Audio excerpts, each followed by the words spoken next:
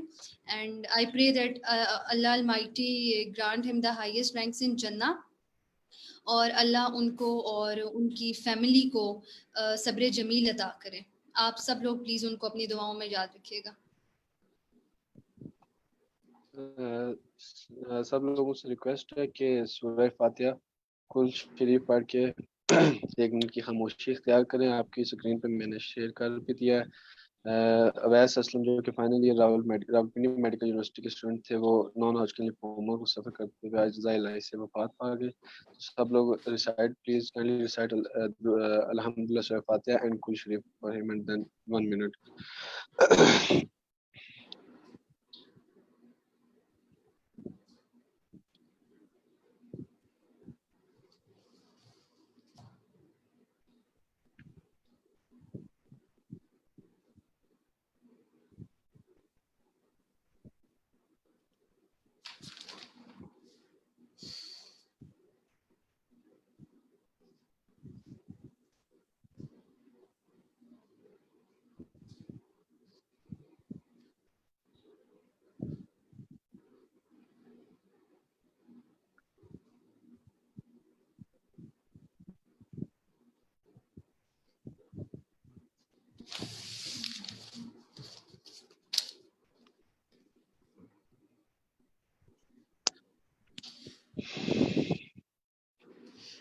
Since we have been joined by a lot of students on Zoom and on Facebook, and I'm sure they must be curious about Sync, that what is actually Sync क्या है, because काफी new बच्चे हैं जिनको इतना ज़्यादा idea नहीं है. So basically it is SYNCH, that is Solidarity Among Young Nation for Change, and it is totally a non-political and non-profitable organization, and it works in 4 major domains. There is education, health, social welfare, and medical research.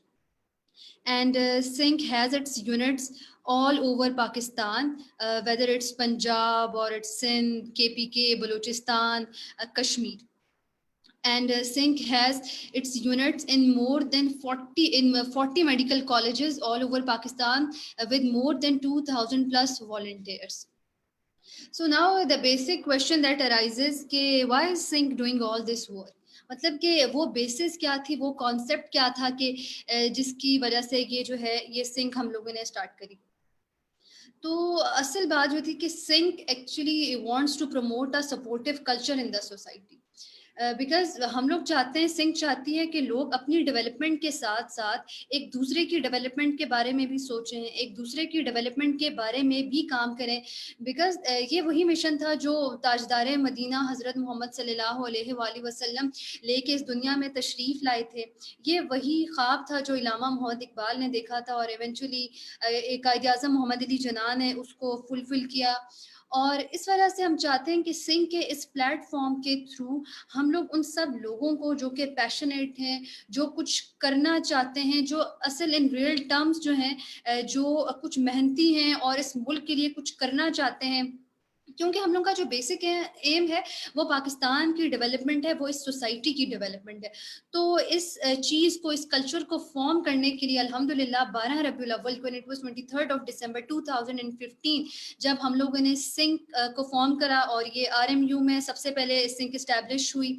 और it's been 4 years now अल्हम्दुलिल्लाह, and we have achieved so much with the grace of almighty Allah. और उसके अलावा जो important, जैसे मैंने आपको बताया कि सिंक पूरे पाकिस्तान में काम करती है, उसी तरह हम लोगों ने जो है सिंक कश्मीर को स्टार्ट किया. It was back in 2018 when we started Sync in Kashmir. और कश्मीर में जो सिंक है उसको लाने का एक बहुत इम्पॉर्टेंट एक मकसद था. Everybody knows that the people of Kashmir, they are superly talented, they are so hard working, और कोई भी फील्ड हो, हर लिहाज से कश्मीर के लोग किसी से भी किसी चीज़ में पीछे नहीं है. लेकिन due to the lack of resources, due to the lack of information, खासकर जो हमारे कश्मीर के स्टूडेंट्स थे वो समटाइम्स उन अपॉर्चुनिटीज़ को मिस कर देते थे. उनको वो प्लेटफॉर्म नहीं मिलता था कि वो अपने आप को एक्सेल कर सकें in the above mentioned field. तो इसकी वजह से हम लोगों ने सोचा कि हम लोग सिंक को कश्मीर में लेकर आए, ताकि कश्मीर के बच्चे भी है इस प्लेटफॉर्म को यूज़ करके वो एक्सेल कर सकें एजुकेशन की फील्ड में, हेल्थ की फील्ड में और ख़ासकर मेडिकल रिसर्च की फील्ड में. और अब राइट नाउ हमारे जो कश्मीर में 2 सिंक के यूनिट्स हैं. जो हमारा पहला यूनिट है that is in PMC Rawalakot under the presidency of Amar Zarar, और जो हमारा दूसरा यूनिट है that is in AJKMC Muzaffarabad under the presidency of Anas Rasool. और जो हमारे सिंक के वाइस प्रेसिडेंट हैं वो हैं हमारे पास Sardar Shehryar. And I am so lucky, and I would proudly say that I was, in fact, I am the first president of Sync Azad Jammu and Kashmir. और इंशाल्लाह अब sink का जो network है उसको कश्मीर में अब हम बाकी जो हमारे डिस्ट्रिक्ट्स हैं इंशाल्लाह उन डिस्ट्रिक्ट्स तक भी लेके जाएंगे, आप लोगों की सपोर्ट से, आप लोगों की हेल्प से. और उसके बाद now coming towards the session, that is guideline session for the first year medical students. और एक बार डिस्कस करना चाहूँगी कि we are in the pandemic and unfortunately these are difficult times. We are in a crisis and we have been battered severely by this COVID-19, whether it may be our economy or education system. And if we talk specifically about the education system of Kashmir, तो obviously online classes start हो गई हैं. जो बच्चे कश्मीर के medical colleges में पढ़ते हैं या जो बच्चे पाकिस्तान के किसी मेडिकल कॉलेजेस में पढ़ते हैं, ऑनलाइन क्लासेस आपकी सब बच्चों की स्टार्ट हो गई हैं. लेकिन क्योंकि रिमोट एरिया है, काफ़ी एरियाज में इंटरनेट का इतना सवेयर इशू होता है, कनेक्टिविटी इशू है. अभी क्लास ज्वाइन करी है बच्चों ने और उसके बाद बीच में डिस्कनेक्ट हो गया, कुछ समझ नहीं आ रहा. They are in a kind of chaos and restlessness, and we have been receiving a lot of messages lately that kindly arrange some session for the medical students. We need guidance, we need awareness. और first year को जो target करने का जो basic जो purpose था वो ये था, क्योंकि बाकी बच्चे तो बड़े हो जाते हैं, second year, third year, four up to so on, final year के बच्चे एटलीस्ट उनको कुछ आइडिया होता है, लेकिन जो फर्स्ट ईयर के बच्चे होते हैं they are so new to this field, they are so new to this profession. एकदम से एफएससी के बाद फर्स्ट ईयर में आके क्लेविकल को पकड़ लेना, स्कैपुला को पकड़ लेना, आपको तो समझ भी नहीं आती कि हो क्या रहा है, और ऊपर से प्रॉफ, और प्रॉफ तो शैतान की आंख लगती है। तो in order to overcome all these shortcomings, we came up with this idea कि let's arrange some session for the students of first year, और खास कर हमारे कश्मीर के बच्चों के लिए। So before moving on, I would like to discuss the objectives of the session with my dear students. Or I really hope and I truly believe that at the end of the session, every student would be able, he would be familiar with the syllabus of the first year MBBS. Every student would be familiar with the recommended and reference books for the first year MBBS, whether it is from UHS or it is from any other medical university, because the books that are recommended for medical students, they are almost the same all over Pakistan. And every student would be able to make some timetable, or at least he would have some idea regarding the preparation for first year MBBS. And last but not the least, and the most high heat point is that every student would be knowing the paper pattern, and the paper pattern includes the theory pattern, the practical pattern, the viva pattern for prof. ताकि, और इस session का basic purpose भी ये था कि हम बच्चों को जिस तरह से हम बच्चों को हेल्प आउट कर सके हम करें। और now without wasting any time, let's move towards our dear speakers, and I would appreciate a brief introduction from my every speaker. सबसे पहले आई वांट के अच्छा, अनदर इम्पॉर्टेंट थिंग, अगर हम कश्मीर की बात करें तो जो कश्मीर में मेडिकल कॉलेजेस हैं, दे आर 2 इन नंबर। एक हमारे पास AJKMC मुजफ्फराबाद है, और एक हमारे पास 3 नंबर, एक PMC है, और फिर हमारे पास MBBS मीरपुर है। इसमें से जो AJKMC है वो मॉड्यूलर सिस्टम को फॉलो करता है, इंटीग्रेटेड सिस्टम, और जबकि जो MBBS मीरपुर है और जो हमारे पास PMC है वहाँ पे ट्रेडिशनल सिस्टम है, like other parts of Pakistan. तो जो हमारा पैनल ऑफ स्पीकर्स है उसमें there are 3 speakers for the modular system, जो कि तीनों ब्लॉक्स को एक्सप्लेन करेंगे, और बाकी जो हमारे 3 स्पीकर्स हैं they are for the traditional system. So I want कि सबसे पहले हम लोग ट्रेडिशनल के स्पीकर से उनका इंट्रोडक्शन से स्टार्ट करें। और हशाम, आप अपना इंट्रोडक्शन स्टार्ट करें, और आई वांट कि 1 बाय 1 आप लोग अपने माइक्स अनम्यूट करके आप, और उसके बाद मॉड्यूलर सिस्टम वाले जो स्पीकर्स हैं आप लोग अपना इंट्रोडक्शन करवाएं, और फिर हम अगले पार्ट की तरफ चलेंगे। अस्सलाम वालेकुम, इट्स शाम Tariq here from Mirpur Azad Kashmir, student of 4th year MBBS, Poonch Medical College, Rawalakot, and I will briefly explain you about the main aspects of first year physiology.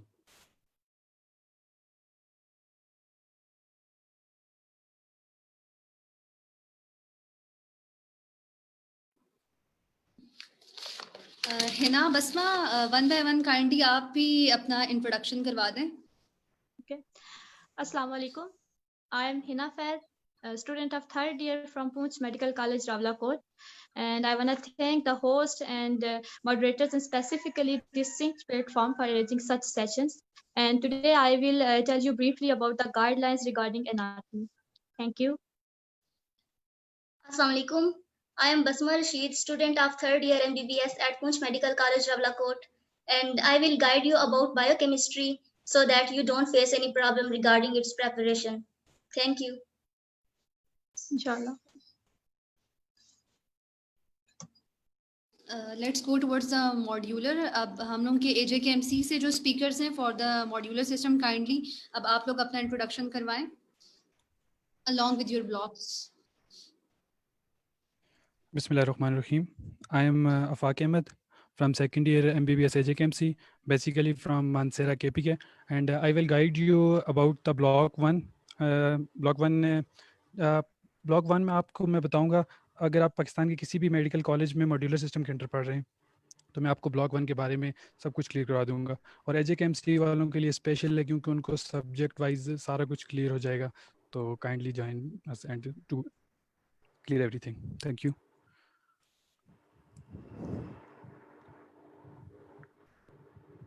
Hello, Assalamu alaikum. My name is Hassan Abdullah. I am student of 3rd year MBBS at AJK Medical College, and I am from Sargodha. I will guide you about block 2 which consists of LMR and RES, and inshallah you will face no difficulty in the future from my side. Thank you.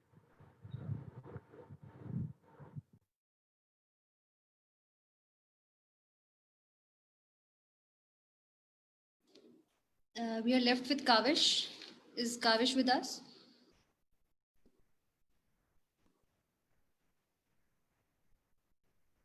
Is Kavish with us? अच्छा, काविश जो है हमारे पास. Kaavish is also from AJKMC and he would be guiding the students regarding block 3. अच्छा, काविश आ गए.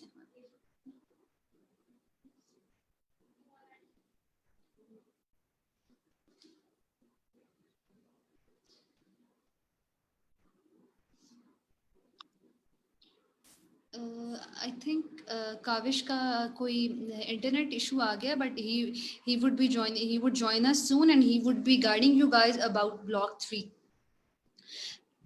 Should we proceed? Yes.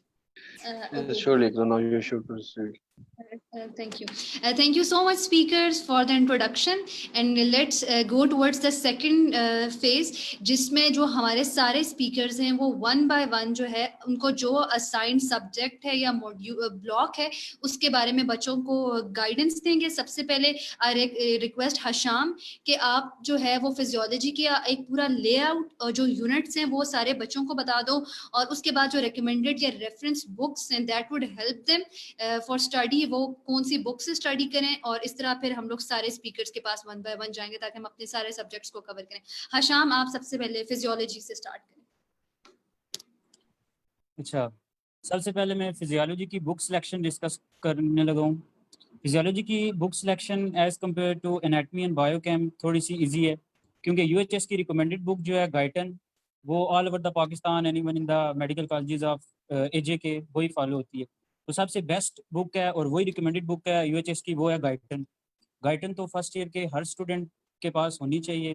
और secondly जो मैं recommend करूँगा वो शॉर्ट बुक है फिरदौस, वो भी along with Guyton students first year के यूज़ कर सकते हैं. आगे जाके वाइवा में इसका फ़ायदा हो सकता है, या even when you have only 2 vacations just before the prof paper, तो आप तब भी जो है ना फिरदौस से कुछ टॉपिक्स इमीडिएटली जल्दी में जो है ना रिवाइज आउट कर सकते हैं, तो आपको वहाँ फ़ायदा हो सकता है.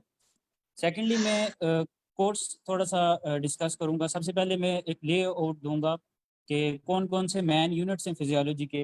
जो सबसे मैं प्रायोरिटी बेस्ड जो है यूनिट्स डिस्कस करूँगा. सबसे इम्पॉर्टेंट जो यूनिट है फिजियोलॉजी फर्स्ट ईयर में वो CVS है. CVS में हमारे पास हार्ट और सर्कुलेशन इंक्लूड हैं. अब CVS के बाद जो इम्पोर्टेंट यूनिट है वो ब्लड है और नर्व प्लस मसल फिजियोलॉजी है. जो CVS है उसके according to the table of specification सबसे ज़्यादा मार्क्स हैं 24. ब्लड की अगर मैं बात करूँ तो इसके 19 मार्क्स हैं. मेम्ब्रेन एंड मसल फिजियोलॉजी, इसके हमारे पास 19 मार्क्स हैं. फिर रिस्पिरेटरी फिजियोलॉजी है और उसके 12 मार्क्स हैं. और फिर माइनर टॉपिक्स हैं स्किन, टेम्परेचर. लेकिन मेन आपका जो फोकस होना चाहिए वो CVS, ब्लड और मेम्ब्रेन एंड नर्व फिजियोलॉजी पे होना चाहिए, क्योंकि मेन जो मार्क्स डिस्ट्रीब्यूशन है UHS की उसमें सबसे ज़्यादा पोर्शन इन्हीं के अराउंड अबाउट 60 मार्क्स इनके बन जाते हैं. तो सबसे पहले जो है ना स्टूडेंट्स का फोकस CVS, ब्लड और मेम्ब्रेन फिजियोलॉजी पे होना चाहिए. इससे जो है ना वो मैक्सिमम मार्क्स गेन कर लेंगे. जब वो इन स्टडी कर चुकेंगे तो मैक्सिमम मार्क्स गेन करने के बाद वो ईज आउट हो जाएंगे, फिर वो माइनर टॉपिक्स भी इजीली जो है ना कवर कर सकते हैं. Ji Iqra. Thank you so much Hasham. अब जो है बसमा, आप हमें बायोकेमिस्ट्री इसके बाद हम लोग मॉड्यूलर की तरफ चलते हैं. और आई रिक्वेस्ट कि अफाक अहमद फ्रॉम AJKMC कि आप हम 1 minute. हाँ जी. About you didn't ask me question about paper pattern. Hasham, जो पेपर पैटर्न है उसको हम एंड पे डिस्कस करेंगे, ठीक है? इट वुड बी इसके बाद, ठीक है? Thank you so much. अब उसके बाद now I request Afaq from AJKMC who would be guiding the students regarding block 1. Afaq, आप ब्लॉक 1 के रिगार्डिंग स्टूडेंट्स को गाइड करें, उसका लेआउट, सिलेबस और उसके अंदर जो टॉपिक्स इंक्लूडेड होते हैं. ठीक है. बिस्मिल्लाहिर्रहमानिर्रहीम। सबसे पहले तो मैं वेलकम करता हूँ अपने तमाम भाइयों को, दोस्तों जो फर्स्ट ईयर के देख रहे हैं अभी मेडिकल कॉलेज में जो डॉक्टर्स इंटर हुए हैं। तो आपको मैं गाइड करूँगा ब्लॉक 1 के बारे में, ठीक है। मॉड्यूलर सिस्टम के अंडर जितने भी कॉलेजेस आ रहे हैं पाकिस्तान में, स्पेशली एजेकेएमसी वाले, तो मैं पहले रिक्वेस्ट करता हूँ कि काइंडली जो चैप्टर्स मैं बताऊँगा उनको अपने पास नोट कर लीजिएगा, और जहाँ पे मैं कहूँ कि मोस्ट इंपॉर्टेंट चैप्टर्स हैं तो उनको सीरियसली मोस्ट इंपॉर्टेंट लेना, वो बहुत ज़्यादा इंपॉर्टेंट होगी अकॉर्डिंग टू द प्रॉफ, ठीक है। सबसे पहले तो मैं ये आपको बता दूं कि अब आप प्रोफेशनल फील्ड में आ चुके हो एफएससी से निकल के, तो आपको हम लोग किसी बुक तक बाउंड नहीं कर सकते कि आप ये बुक पढ़ के और ये करके जाओ तो प्रॉफ में आप अच्छे मार्क्स ले सकते हो, ठीक है। तो मैं आपको रिकमेंडेड बुक्स यूएचएस की, एजेकेएमसी की, वो तो बता दूंगा कि ये अच्छी बुक्स हैं, उनको फॉलो करें, लेकिन सिर्फ उन तक बाउंड नहीं रहना। मैक्सिमम नॉलेज जितना गेन कर सकते हैं वो गेन कीजिए और आगे अपनी फील्ड में अप्लाई कीजिए, ठीक है। ब्लॉक 1 से स्टार्ट करते हैं। इसमें 3 मॉड्यूल्स आते हैं। सबसे पहला CMB, then growth and development, and then blood and immunity. सबसे पहले सीएमबी से स्टार्ट करते हैं। सीएमबी में जो सबसे पहले मेजर सब्जेक्ट बताऊंगा मैं, सीएमबी में जो मेजर सब्जेक्ट है वो बायोकेमिस्ट्री का पोर्शन आ जाता है, ठीक है। कितनी वेटेज और कितनी परसेंटेज आती है प्रॉफ में, वो मॉड्यूलर सिस्टम वालों को एक स्टडी गाइडलाइन दी जाती है, स्टडी गाइड मिल जाती है, ठीक है, सारे स्टूडेंट्स को, आप उसमें देख लीजिएगा, ठीक है। बाकी इंपॉर्टेंट मैं बता देता हूँ। सबसे पहले मैं चैप्टर्स बताऊंगा बायोकेम के। बायोकेम के लिए जो रिकमेंडेड बुक है वो आप यूज़ कर सकते हैं लिपिनकॉट की, ठीक है। चैप्टर्स इसके जो हैं वो हैं chapter 1, 2, 5, 6, 7, chapter number 30, 31, 32, 30 and 33 and 34। अब मोस्ट इंपॉर्टेंट चैप्टर्स इसमें जो आ जाते हैं वो आ जाते हैं चैप्टर नंबर 30, 31 एंड 32। ये बहुत इंपॉर्टेंट चैप्टर हैं वाइवा के लिहाज से भी और प्रॉफ के लिहाज से भी, ठीक है। इसमें स्पेशल क्या बताना है, और जो चैप्टर 34 है उससे आपने एक पीसीआर पढ़ना है और जीन थेरेपी पढ़ना है। बाकी चैप्टर को सिर्फ रीड कर लेना है फॉर द एमसीक्यूज, ठीक है, जो प्रॉफ के लिए इंपॉर्टेंट नहीं है इतना। अब लिपिनकॉट में जो फ्लो चार्ट्स बने होते हैं वो बहुत ज़्यादा इंपॉर्टेंट होते हैं, वो आप रिवीजन के लिए यूज़ कर सकते हैं। जब आप आखिर प्रॉफ से पहले, पेपर से पहले पढ़ रहे होते हैं ना, तो तब आप जो फ्लो चार्ट्स बने होते हैं वो पढ़ के रिवाइज कर सकते हैं, क्योंकि पूरी बुक नहीं पढ़ी जा सकती। और स्पेशली मैं मेंशन करना चाहूँगा कि जो कार्बोहाइड्रेट्स का जो चैप्टर है वो आपने पढ़ना है सत्या नारायण की बुक से। वहाँ से आपको प्रॉफ में बहुत हेल्प मिलेगी, और काफ़ी एमसीक्यूज़ वहाँ से उसमें प्रॉफ में डाले जाते हैं, तो उसमें हेल्प मिलेगी। जो सेकंड सब्जेक्ट सीएमबी में इंक्लूडेड होता है वो होता है हिस्टो का। हिस्टो के लिए आपने जो बुक फॉलो करनी है वो लाइक हुसैन की बुक है, ठीक है, और इसके साथ डिफोरिक एटलस फॉलो करना है आपने, ठीक है। इसमें हिस्टो का chapter number 2 and 3 specially mention करना चाहूँगा कि जो हिस्टो है सीएमबी की वो बहुत इंपॉर्टेंट है आपको 2 साल के लिए, आगे भी जो फाइनल ईयर तक आपको चाहिए होगी, क्योंकि पैथोलॉजी के लिए हिस्टो आपको बहुत अच्छे से पढ़ी हुई होनी चाहिए आपको, ठीक है। तो हिस्टो के 2 और 3 चैप्टर इसमें एपिथेलियम इंक्लूडेड होती है, इसके अलावा सेल के बारे में इंक्लूडेड होता है, तो आपको आगे 2 साल तक ये हर जगह काम आता रहेगा। तो इसको फिंगर टिप्स पे याद कर लीजिए, लर्न बाय हार्ट, ठीक है। अब मैं आपको एक्स्ट्रा टॉपिक्स बताऊंगा। एक्स्ट्रा टॉपिक्स सीएमबी के एक्स्ट्रा टॉपिक्स से मुराद ये कि आप सिलेबस सारा कवर कर लोगे, बट कुछ टॉपिक्स ऐसे होते हैं जो कि या तो स्लाइड से आ रहे होते हैं या कहीं लेक्चर से आ रहे होते हैं, तो वो टॉपिक स्पेशली नोट कीजिएगा। इनका अच्छा खासा कंट्रीब्यूशन होता है प्रॉफ में भी, इंटरनल असेसमेंट में, वाइवा में, हर चीज़ में। तो ये नोट कीजिएगा, सीएमबी में जो एक्स्ट्रा टॉपिक्स हैं ये मस्ट करके जाइएगा, वरना आप काफ़ी मुश्किल हो जाएगा आपको। सबसे पहला टॉपिक जो है वो सेल साइकिल का है, ठीक है। इसके अलावा electron transport chain, DNA repair, epigenetics, karyotyping, and the most important is pedigree, ठीक है। स्टैटिक्स में आएगी, वाइवा में आएगी, हर जगह आपको मिलेगी, ठीक है। इसके बाद फिजियो आ जाती है। फिजियो के लिए आपने पहले 4 चैप्टर करने हैं, वो आप ये बता दूं कि दूसरा और चौथा चैप्टर जो है वो बहुत इंपॉर्टेंट है, बाकी वो रीड दे दीजिएगा एमसीक्यूज़ के लिए। ये हमारा जो मेजर पोर्शन था सीएमबी का ये हो गया तकरीबन। ब्लॉक 1 में मेजरली सीएमबी आता है। अब ग्रोथ एंड डेवलपमेंट की तरफ चलते हैं। ग्रोथ एंड डेवलपमेंट के लिए सबसे पहले मैं आपको रिकमेंड करता हूँ कि अच्छा किसी ने कमेंट किया कि अच्छा, थोड़ा स्लो बोलिएगा। आफाक आफाक, बच्चे कह रहे हैं कि आप थोड़ा सा जी जी काइंडली स्लो बोले, थोड़ा सा, क्योंकि बच्चे आई थिंक वो जॉट डाउन कर रहे हैं साथ साथ, तो इस वजह से आप थोड़ा स्लो बोलें, और वो कह रही हैं कि सर एक दफा थोड़ा दोबारा बेशक बता दें और एक्स्ट्रा टॉपिक्स को दोबारा रिपीट कर दें। अच्छा ठीक है। एक्स्ट्रा टॉपिक्स हाँ नोट कर लीजिए कि ये बहुत इंपॉर्टेंट होते हैं, मैं बता देता हूँ। अब सबसे पहले cell cycle, then electron transport chain, DNA repair, epigenetics, karyotyping, the most important is pedigree. आपको बनानी भी आनी चाहिए, ठीक है। और इसके अलावा कह रहे हैं कि बायोकेमिस्ट्री के चैप्टर्स रिपीट कर दें, तो chapters 1, 2, 5, 6, 7, then 30, 31, 32, 33 and 34। Most importantly mention किए थे मैंने chapter number 30, 31, 32 and 33 is also important for the MCQs. 34 में से आपने जो 2 टॉपिक्स मैंने जीन थेरेपी का आपको बताया था और इसके अलावा PCR का बताया था, ये 2 करने, ठीक है। अच्छा, अब ग्रोथ एंड डेवलपमेंट पे जाते हैं। ग्रोथ एंड डेवलपमेंट के लिए मैं आपको सबसे पहले रिकमेंड करता हूँ कि डॉक्टर नजीब की वीडियोस देखिएगा, ठीक है। डॉक्टर नजीब की वीडियो अगर आप देख लेते हैं तो आपका तकरीबन 90% पोर्शन GND का क्लियर हो जाता है, ठीक है। बहुत ज़्यादा हेल्पफुल होता है, आप बहुत ज़्यादा हेल्प मिलेगी, ठीक है। जनरल रूल आपको मैं बता दूँ एम्ब्रियो के बारे में, GND ग्रोथ एंड डेवलपमेंट के लिए जो एम्ब्रियो होगी ये आपको आगे 2 साल तक काम आएगी। इस मॉड्यूल की एम्ब्रियो को आपने बहुत अच्छे से करके जाना है, ये आगे रिपीट होती रहेगी। आगे कोई किसी भी मॉड्यूल में आप चले जाएंगे ना तो वो रेफरेंस दे रहा होगा कि GND के मॉड्यूल में आपने जो पढ़ी थी एम्ब्रियो उसका रेफरेंस दे रहा होगा, आपको फिर पीछे जाना पड़ेगा। इसलिए ये प्रो टिप है कि आप इसको बहुत अच्छे से करके जाइए ताकि आपको आगे मुश्किल ना हो, ठीक है। एम्ब्रियो के चैप्टर्स में आपको बता देता हूँ, 1, 2, 3, 4, 5, 6, 7, पहले 7 chapters and then chapter number 20, ठीक है। चैप्टर 1 के सिर्फ पहले 2 पेजेस आपने अच्छे से पढ़ने। 2, 3 and 4 are the most important chapters, ठीक है। मेजर कंट्रीब्यूशन इनका होता है।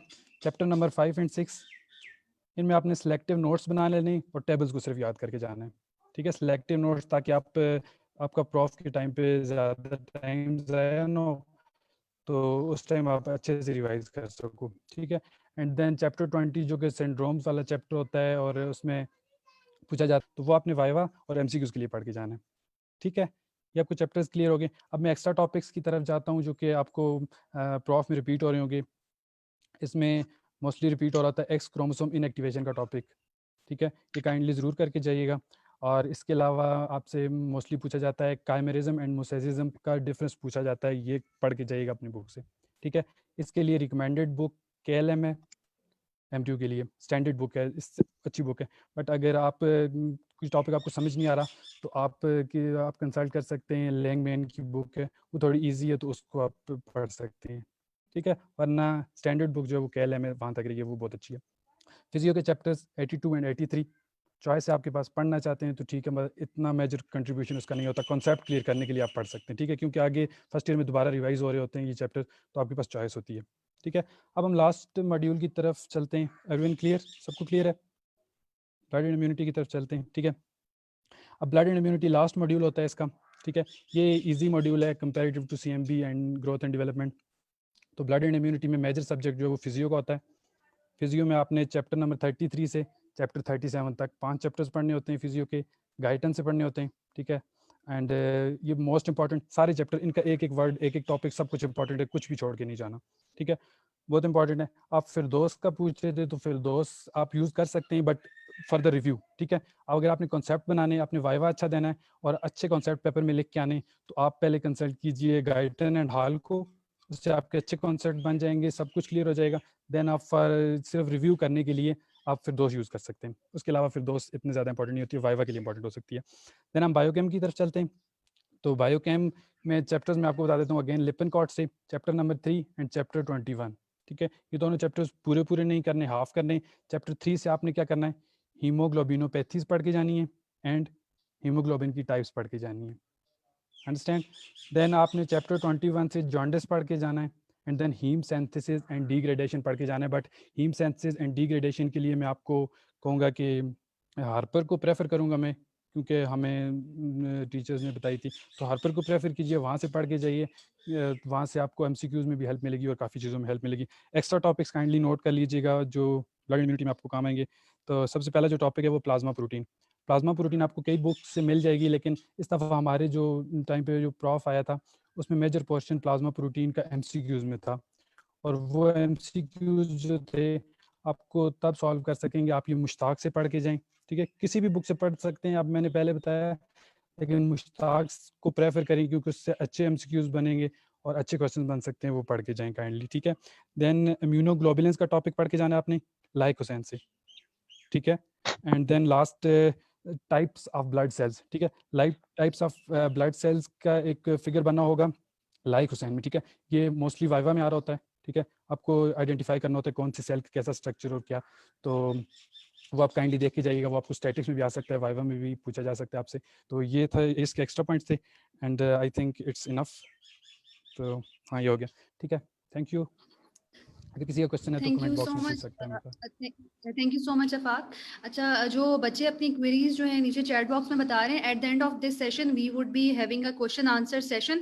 उसमें आप लोग आराम सुकून से डिटेल से अपने जो भी आपके क्वेश्चन हैं आप लोग पूछ सकते हैं। सो डोंट वरी कि आपका कोई पॉइंट मिस हो गया है या मिस हो जाएगा, आप उसको लिख के रख लें और at the end of the session we would be answering it इंशाल्लाह। अच्छा, now I request Hina Butt from AJKMC, जो कि स्टूडेंट्स को गाइड करेंगे about anatomy according to traditional system. Hina. From PMC, Ikra. Sorry, Hina from PMC. I'm sorry. First of all, thank you guys for joining us. तो anatomy जो हमारी है वो further 4 subjects में डिवाइड हुई हुई है। तो इसमें आपके पास जनरल एनाटमी आती है, ग्रॉस एनाटमी आती है, हिस्टोलॉजी आती है और लास्टली आपके पास एम्ब्रियोलॉजी आ जाती है। अगर यूएचएस की बुक रिकमेंडेशन के बारे में देखा जाए तो फर्स्ट ऑफ ऑल जो ग्रॉस है आपकी, उसमें यूएचएस की तरफ से रिकमेंडेड बुक्स हमारे पास जो है ग्रेज एनाटमी आती है, KLM भी आती है और नेल्स भी आती है। बहुत से बच्चे, कुछ बच्चे होते हैं जो ग्रेज भी पढ़ लेते हैं, but Gray's is too extensive.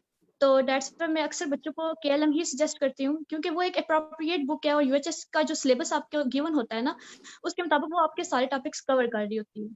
तो KLM is also a very good book. उसके अलावा बच्चे स्नेल्स भी पढ़ते हैं तो वो भी काफी अच्छी बुक है, आप वो भी पढ़ सकते हो ग्रॉस के लिए। फिर अगर हम बात करें एम्ब्रियोलॉजी की, तो उसमें आपके यूएचएस की तरफ से 2 ही बुक्स हैं। एक आपकी आ जाती है KLM और सेकंड वन आपकी है लिंक।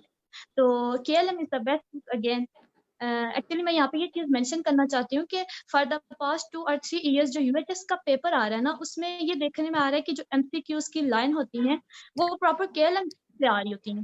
तो इवन हमारा अपना जो प्रॉब्लम था वो KLM की लाइन थी। तो दैट्स वाई जो बच्चे तो KLM कर रहे हैं that is well and good, पर जो लैंगमैन कर रहे हैं उनके लिए मेरी एक सजेशन है कि आप काइंडली जो क्लिनिकल्स हैं वो एटलीस्ट KLM से जरूर देख लेना, ठीक है। उसके बाद हिस्टोलॉजी की अगर हम बात करें तो यूएचएस की रिकमेंडेड बुक्स में जेंक्वायरा है हमारे पास, सेकेंडली लाइक हुसैन है और डाइफोरे का एटलस है आपके पास, ठीक है।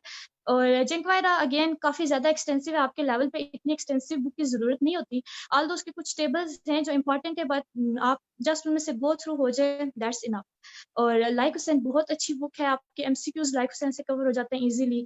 और अपार्ट फ्रॉम दीज 2 बुक्स, जो बच्चे थोड़े हमारी तरह के हैं, स्मार्ट स्टडी के बारे में चलते रहते हैं कि यार थोड़ा शॉर्ट हो जाए, उनके लिए सजेशन है कि आप लोग डाइफोरे जो एटलस है उसकी समरीज कर लो।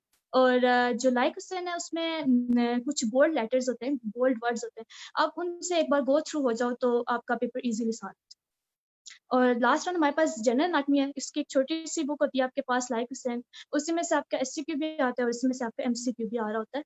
तो ये सारी आपके पास आ जाती है यूएचएस की तरफ से जो बुक रिकमेंडेशन होती है। बट इसमें मैं एक चीज यहाँ पे मेंशन करना चाहती हूँ कि बच्चों के लिए हमेशा मैं ये सजेस्ट करती हूँ कि आप वही बुक अपने लिए सिलेक्ट करो जो आपके लिए इजी हो ना, मतलब बिकॉज आप जिस सीनियर से पूछोगे आपको वो वही बुक रेकमेंड करेगा जो उसने खुद पढ़ी होगी। तो यहाँ पे एक ना ये एक टिप होती है, हमेशा मैं बच्चे से कहती हूँ कि आप लोग एक टॉपिक लो, वो एक टॉपिक आप 2 बुक्स से रीड कर लो, जिस बुक से आपके कॉन्सेप्ट क्लियर हो रहे हैं, जो आपको समझ आ रही है, जो आपको रिटेन रह रही है, आप वही बुक करो। क्योंकि बुक सिलेक्शन एक मेजर इशू होता है फर्स्ट ईयर के बच्चों में ना, एंड तक जाके आपको समझ नहीं आती हम एम्ब्रियोलॉजी के लिए कौन सी बुक करें। तो ये एक बेस्ट वे होता है कि जो चीज आपके लिए बेहतर है आप उसको फॉलो करो, बजाय इसके कि आप सीनियर से वो करो, क्योंकि हर बंदा ना आपको अपनी रिकमेंडेशन देगा। तो आप जिस लिहाज से अच्छे से कर सकते हो जिस बुक को रिटेन, तो आप उसके मुताबिक चलो, ये बहुत अच्छा वे होता है आपकी बुक सिलेक्शन के। तो ये आपका यूएचएस की तरफ से बुक रिकमेंडेशन हो जाती है पूरी। फिर अगर हम पेपर और सिलेबस की बात करें तो एनाटॉमी का आपका 100 मार्क्स का पेपर आ रहा होता है, उसमें 45 मार्क्स के आपके SCQ होते हैं और 45 मार्क्स के आपके MCQs आ रहे थे, और 10 नंबर आपके जो होते हैं वो इंटरनल असेसमेंट के, ये थ्योरी के पेपर की बात होती है। तो मेजर पोर्शन जो आपके SCQ का होता है वो आपका ग्रास का होता है, अबाउट 5 SCQs ग्रास में से आ रहे होते हैं, 2 SCQ आपको आते हैं एम्ब्रियोलॉजी में से, 1 SCQ हिस्टो में से आता है, 1 SCQ आपका होता है जो GA में से आ रहा होता है। और same is the case with MCQs का पैटर्न में भी आपको अबाउट 21 MCQs आपके ग्रास में से कवर होते हैं, उसके बाद 9 MCQs एम्ब्रियोलॉजी में से, 9 MCQs आपके हिस्टोलॉजी में से आ रहे होते हैं, और अबाउट 6 MCQs आपके आ रहे होते हैं GA में से। तो इस तरह से मिला के टोटल ये 90 मार्क्स हो जाते हैं, और 10 मार्क्स आपके होते हैं इंटरनल असेसमेंट के। तो That's all about the syllabus and book recommendation. बाकी जो important है कि पेपर पैटर्न कैसा है और क्वेश्चन कैसे आते हैं पेपर में, वो हम आपको नेक्स्ट में करेंगे. Thank you so much. Thank you so much Hina, thank you so much. अच्छा बच्चे जो नीचे क्वेश्चन करें स्केच बुक्स के बारे में, तो जब लास्ट हम लोग का जो सेशन होगा उसमें आप स्केच कॉपीज एनाटमी फिजियोलॉजी और इनके जर्नल्स के बारे में पूछेगा. सो हम लोग एंड पे इसको आंसर इंशाल्लाह कर देंगे. आप लोग अपने क्वेश्चंस लिखते रहिए, ठीक है. अब मैं रिक्वेस्ट करूंगी हसन अब्दुल्ला फ्रॉम AJKMC और वो बच्चों को जो है गाइड करेंगे about block 2. Hassan Abdullah. Hello, अस्सलाम वालेकुम. वालेकुम अस्सलाम. स्क्रीन शो हो रही है आप लोगों को? हाँ जी. ठीक है. अस्सलाम वालेकुम. मैं आप लोगों को ब्लॉक 2 के लिहाज से गाइड करूंगा. इसमें आपके 2 मॉड्यूल्स आ जाते हैं, LMR एंड RES. क्योंकि मेरे पास बुक्स नहीं थी, जाहिर सी बात है, मैं 3rd ईयर स्टूडेंट और मुझे अब इन बुक्स की ज़रूरत भी नहीं है. तो इस वजह से मैंने इनको थोड़ा सा एक PDF फॉर्म में मैंने इनको जो इंपॉर्टेंट टॉपिक्स हैं उनको मैंने कंपाइल किया. तो इसमें हमारे पास क्या आ जाता है ब्लॉक 2 में, पहले 2 मॉड्यूल्स आ जाते हैं, LMR and RES, the most lengthy and important modules of the year. LMR में अगर हम देखा जाए तो हमारे पास फिर आगे फर्दर डिविजन्स आ जाती हैं. अपर लिम्ब आ जाती है जो कि एनाटमी चैप्टर 9 से करनी है. लोअर लिम्ब आ जाती है जो कि एनाटमी चैप्टर 10 है. बैक आ जाता है anatomy chapter 12, embryological development. Upper lower limb back की आ जाती है. मेम्ब्रेन फिजियोलॉजी आ जाती है गाइटन और हॉल से, और कोलेजन सिंथेसिस आ जाती है आपकी बायोकेमिस्ट्री से. तो एनाटमी के लिए रिकमेंडेड बुक्स हैं Snell's clinical anatomy, both for MCQs and SCQs. यानी अगर आप ये करते हो तो आपके MCQs और SCQs भी सॉल्व होंगे. और दूसरी बुक है एसेंस एनाटमी. ये शॉर्ट बुक है और क्विक रिवीजन किया और वेरी इंपॉर्टेंट बुक. मतलब अगर आपने स्नेल क्लिनिकल एनाटमी की हुआ है, पेपर वाले दिन अगर आपको नहीं पढ़ने को दिल कर रहा है, जो कि मेजोरिटी लोगों के साथ होता है, तो वो एसेंस एनाटमी को जरूर करें. क्योंकि इसमें बहुत ज़्यादा क्विकी और पिकी क्वेश्चंस होते हैं जो कि वाइवा के लिए भी बहुत इंपॉर्टेंट होते हैं और स्टैटिक के लिए भी हमारे बहुत इंपॉर्टेंट होते हैं, पूछे जाते हैं वो. तो पहले आ जाते हैं अपर लेवल में. मैं जल्दी चलूंगा, आप लोगों को ये बाद में मतलब आप लोग बेशक से कांटेक्ट कर लीजिएगा, आप लोगों को ये मिल जाएंगे सारे इंपॉर्टेंट टॉपिक्स. इसी तरह PDF फॉर्म में आपको मिल जाएंगे. तो आ जाए अपर लेवल में आ जाए. इसमें हमारे पास 2 बोन्स मोस्ट इंपॉर्टेंट है, ह्यूमरस और हमारे पास जो रेडियस है बहुत ज़्यादा इंपॉर्टेंट है. जॉइंट्स हमारे पास 2 हैं जो कि बहुत इंपॉर्टेंट है, जैसे शोल्डर जॉइंट और एल्बो जॉइंट बहुत ज़्यादा इंपॉर्टेंट है इनमें से.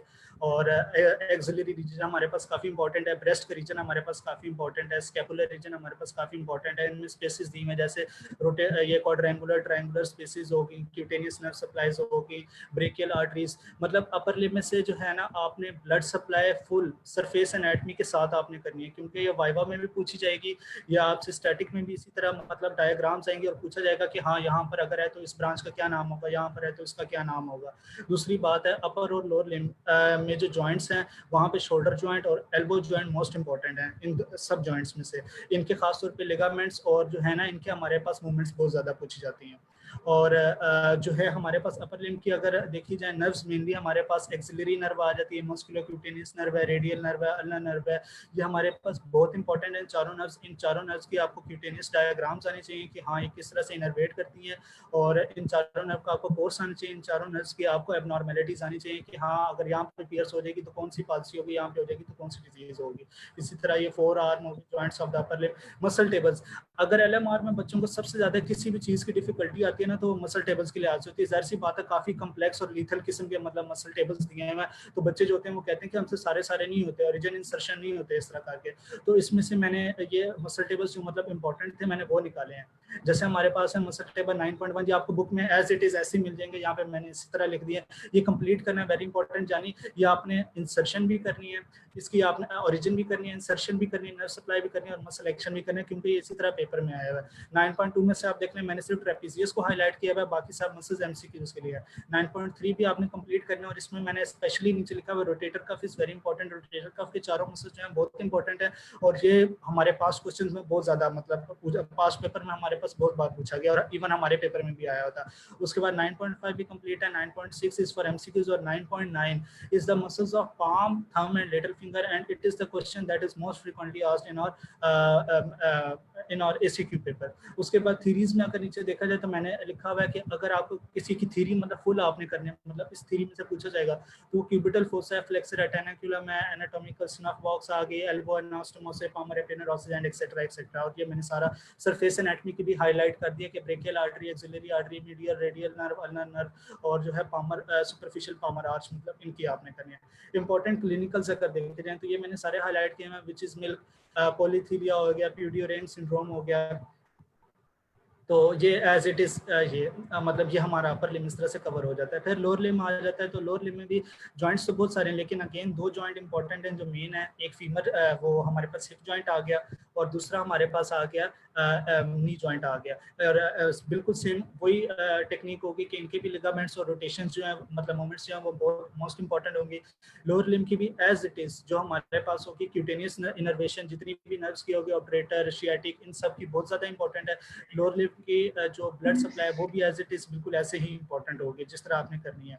और बाकी देखा जाए तो इसमें हमारे पास जो है ये आर्टरीज वगैरह आप देख रहे हैं, नर्व्स आप देख रहे हैं, लिम्फेटिक ड्रेनेज में आप सेफनेस और शॉर्ट स्टेफनेस वेन्स देख रहे हैं, ये भी ऐसे इंपॉर्टेंट है।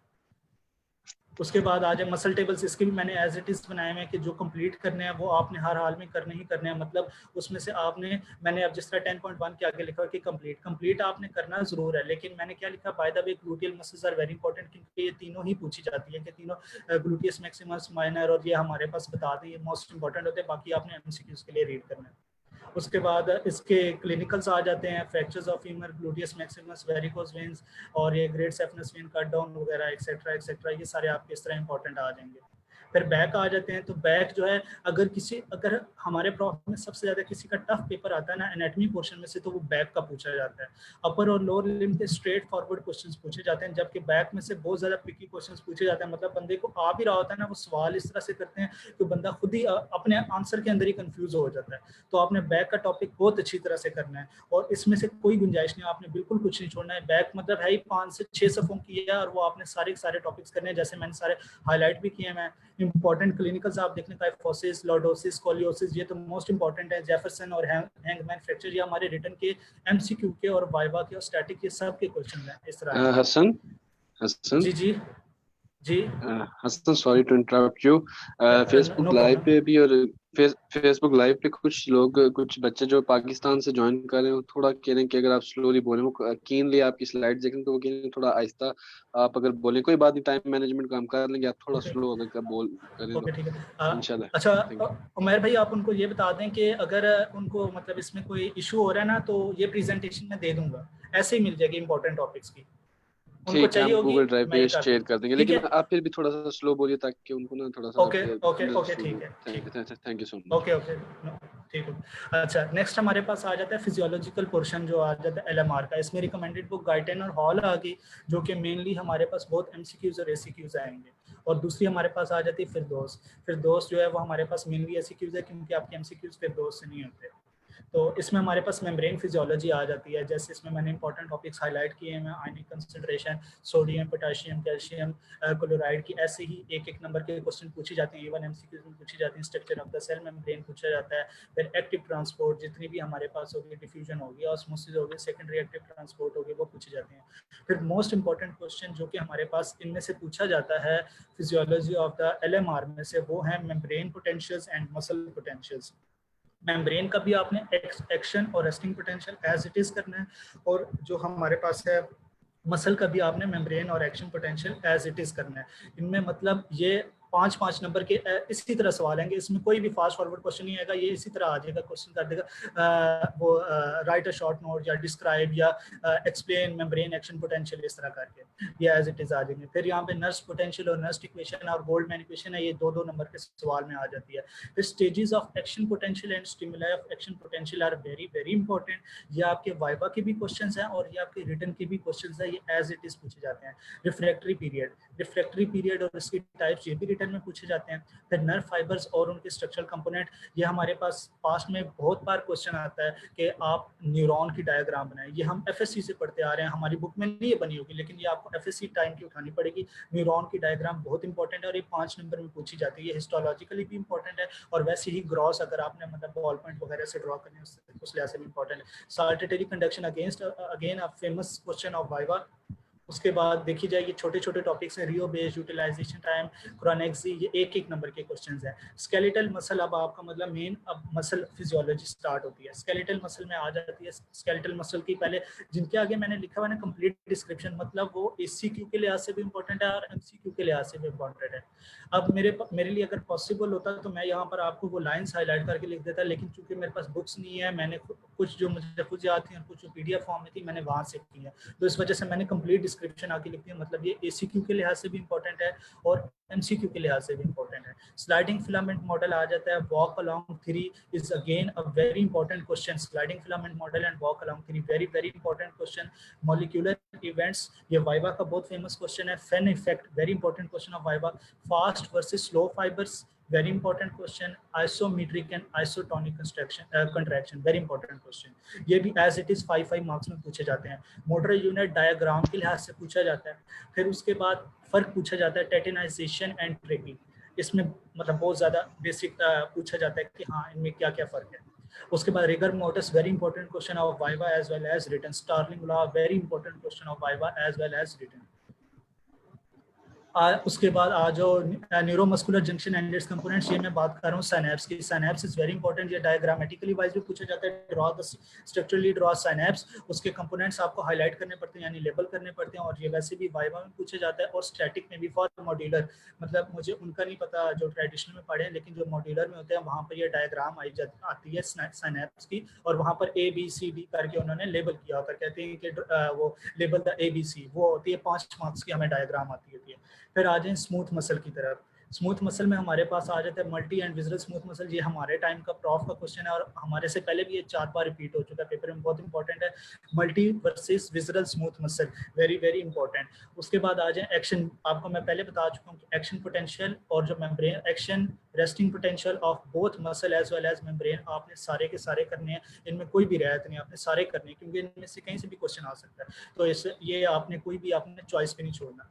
उसके बाद आ जाए, इसमें मैंने यहाँ पे एक सेकंड लास्ट पे लिखा होगा latch mechanism is very important. ये बहुत बार पूछा जाता है, रिटर्न में भी पूछा जाता है और वाइवा में इसकी डेफिनेशन बहुत ज़्यादा पूछी जाती है, व्हाट इज लैच मैकेनिज्म। और लास्ट पे है differences between skeletal, smooth and the cardiac muscle. ये रिटर्न में 5 मार्क्स में क्वेश्चन आता है बहुत ज़्यादा। फिर बायोकेमिस्ट्री में आ जाए तो इसकी रिकमेंडेड बुक लिपिनकॉट है। मैंने वैसे लिपिनकॉट भी रीड किया और मैंने सत्या भी रीड किया। मैं आपको दोनों में एक बेसिक डिफरेंस बता देता हूँ।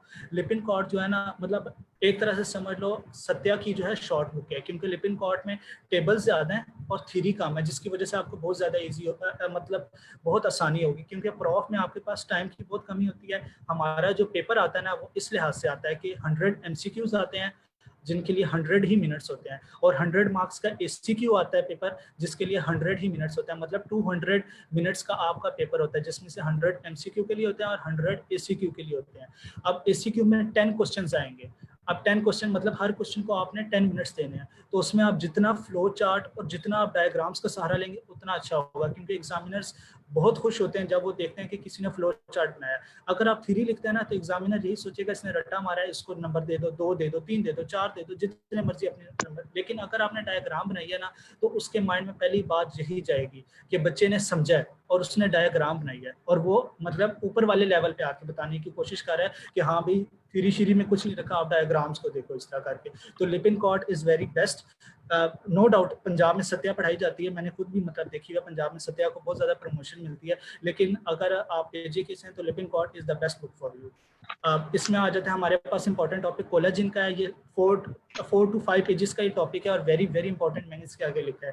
कंप्लीट डिस्क्रिप्शन आपने करनी है, इंट्रोडक्शन करनी है, इसकी टाइप्स करनी है। टाइप्स का एक टेबल दिया 4.2 और 4.9, ये टेबल आपने ऐसे ही करना है, क्योंकि अगर आपके पास उधर आ जाता है कि right different types of collagen या डिस्क्राइब, तो आपने वो टेबल ही बना देना, और वो बहुत शॉर्ट फॉर्म है, आपके कम अज कम भी उसमें से 3 मिनट बचेंगे। और हमारे केस में पंजाब में चूंकि 2 से 3 मतलब 45 मार्क्स के पेपर के लिए ना काफ़ी टाइम होता है, उनके पास 2 घंटे होते हैं, हमारे पास सिर्फ 100 मिनट होते हैं, और वो 100 नंबर का हमने पेपर करना होता है, इसलिए हमारे पास काफ़ी ज़्यादा टाइम को लिहाज से इशू होता है।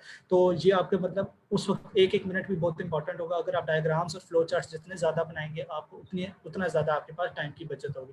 फिर बेसमेंट्स मेम्ब्रेन पे आ जाएं, उसके बाद है स्ट्रक्चरल डायग्राम और बायोसिंथेसिस।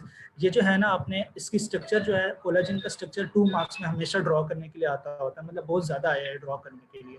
तो आपने इसकी डायग्राम करनी है और जो सिर्फ स्टेप्स हैं ना उनके आपने नाम याद करने हैं और बाकी डिस्क्रिप्शन आपने सिर्फ और सिर्फ MCQs के लिए करनी है। फिर आ जाती है बायोसिंथेसिस। बायोसिंथेसिस के भी आपने जो है, मैंने लिखा हुआ इंपॉर्टेंट स्टेप इस 2, 4, 5, 6 और 7 ये आपने क्रैम करने हैं। मैंने आगे लिखा हुआ है कि आपने रटा मारने, क्योंकि ये थ्री में ऐसे ही पूछे जाते हैं। और उसके अलावा बायोसिंथेसिस के जो 7 स्टेप्स हैं उनके आपने सिर्फ और सिर्फ नाम याद करने हैं। फिर 5 names of copper containing enzyme, ये ब्लू बॉक्स में एक दिया होगा कि कॉपर कंटेनिंग एंजाइम्स कौन कौन से होते हैं, जैसे लाइसिल ऑक्सीडेज हो गया, साइटोक्रोम ऑक्सीडेज हो गया, उसके बाद टायरोसाइनेज हो गया। ये आते हैं 3 नंबर में, हमें प्रॉफ के क्वेश्चन में आया हुआ था और ये पास में पूछा गया। कोलेजन एसोसिएटेड डिजीजेस 2 हैं हमारे पास, एहलेस-डायन-लोस सिंड्रोम और ओस्टिया इम्परफेक्टा, या एज इट इज। मतलब कोलेजन वाला आपने सारा टॉपिक करना है, कंप्लीट करना है। आप इसको रटा मारें, जो मर्जी करें, आपने बिल्कुल इसको नेग्लेक्ट नहीं करना, क्योंकि इसमें से 20 मार्क्स का पेपर आना ही आना है और वाइवा भी इसमें से 10 मार्क्स का आता है। 1 मिनट।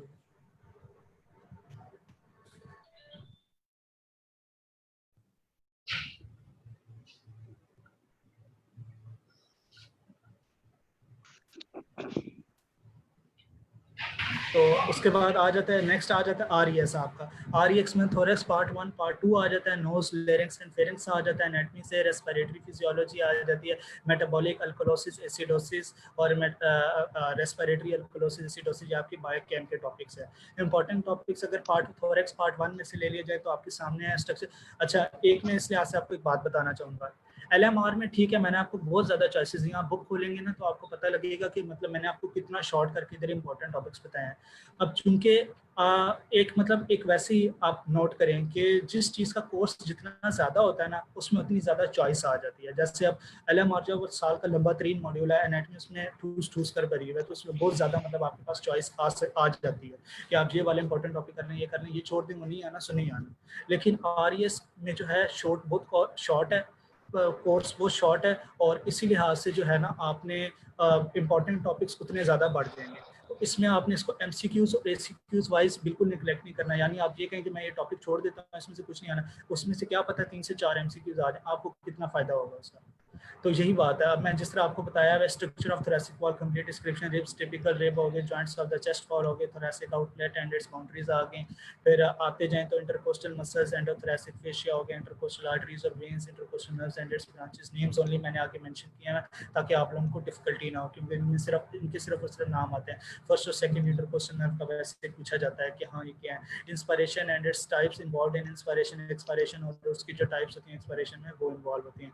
उसके बाद आ जाएं आप पार्ट 2 में आ जाए तो आपके पास में डिएसनम बहुत पूछा जाता है, सुपीरियर और इन्फीरियर, इसकी बाउंड्रीज पूछी जाती हैं, प्लूरा, इसकी टाइप्स, नर्व सप्लाई, रिसेसिस, ट्रैकिया के muscles relations, very very very important, blood supply, lymphatic drainage और नर्व सप्लाई पूछी जाती है, ब्रोंकाई और प्रिंसिपल ब्रोंकाई पूछे जाते हैं।